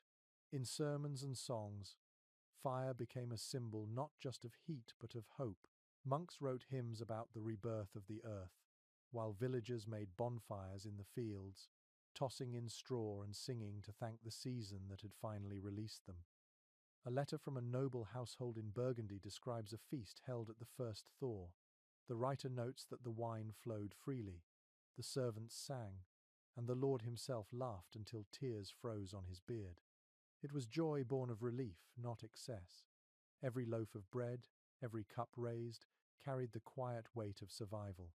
You picture the great hall glowing with torchlight, the echo of voices bouncing off stone, the scent of roasted meat and spilled ale filling the air. Outside, frost still glimmers faintly, but no one minds. In smaller homes, celebration took simpler forms. Peasants baked flat cakes to mark the end of winter, each decorated with a symbol of the Sunday.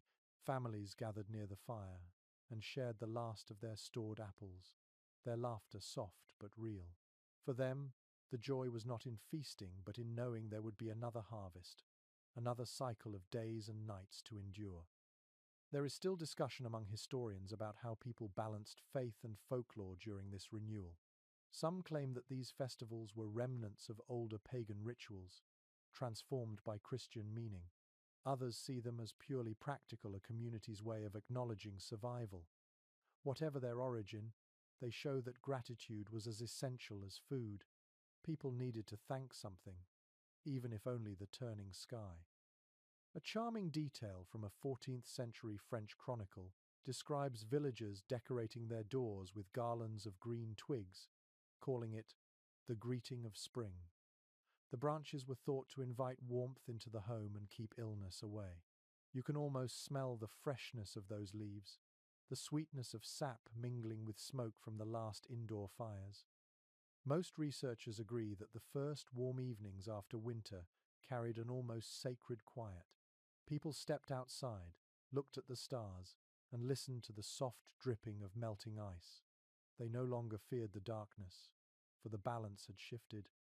The night had softened, its bite dulled. In that silence, they could rest not from exhaustion but from awe. You look around now at the sleeping world. The fields glisten under the moon, the roofs drip slowly, and the faint scent of thawed soil rises like incense. Somewhere, a dog barks once, then falls silent. The fire beside you crackles low, the wood collapsing gently into embers. It feels like the final sigh of a season that has tested every heart and left it stronger. For the medieval sleeper, this was the moment of peace. The cold no longer prowled through the walls. The fears that haunted long nights, the hunger, the draughts, the endless creak of ice had begun to fade. What remained was gratitude, soft and wordless. Families drifted to sleep knowing that tomorrow would not be quite so cold, that the sun would return a little earlier, and that the world was, once again, on their side. You stretch your hands toward the last of the fire's glow. The air smells faintly of wood and melting snow. Your breath feels warm, your body heavy with calm. Beyond the walls, the earth keeps turning, slow and patient. You realize that this rhythm, this endless dance between cold and light, has always been humanity's oldest lullaby. The night deepens. The fire sighs and dims. Your eyes grow heavy. Somewhere in the dark, a bird stirs, sensing the dawn that will soon follow. You lie back, the blanket soft against your skin, the quiet of centuries settling around you. Sleep comes easily now, gentle and deep, carrying you into the peace that follows survival. And so, as the world softens and the frost fades away, you too can rest. The long winter has passed, as all winters do. The fire burns low, but its memory will linger in your bones, a reminder that warmth, once kindled, never truly dies. The fire is nearly out now, only a faint red glow pulsing in the ash. The air is still, cool but not cruel, filled with the scent of wood and morning. You take a slow breath, feeling your chest rise and fall. The quiet hums gently around you, like the low note of a familiar song. Everything hard has softened. The night has done its work. You think of all the lives that came before you, farmers and queens, monks and children, each finding warmth in the same small ways. A shared blanket, a low flame, a hand reaching for another in the dark. The thought makes you smile. The world has always been fragile and strong in equal measure, and so have you. The shadows shift as the first light seeps through the window. It is not bright yet, just a whisper of gold tracing the edges of the room. Outside, the frost sparkles like scattered stars. Inside, your heartbeat slows to match the rhythm of the waking world. Let your mind drift with it. Let the stories of the past fade into quiet memory. The cold, the laughter, the fire, all have done what they were meant to do. You have traveled through centuries of winter, and now you have arrived at peace. The last spark in the hearth winks out, but the warmth remains. The silence that follows is gentle, like a blanket pulled to the chin. You close your eyes, the darkness behind your eyelids soft and deep. The earth is turning, the morning is coming, and you are safe within it. Good night. Sleep well. The long night has ended.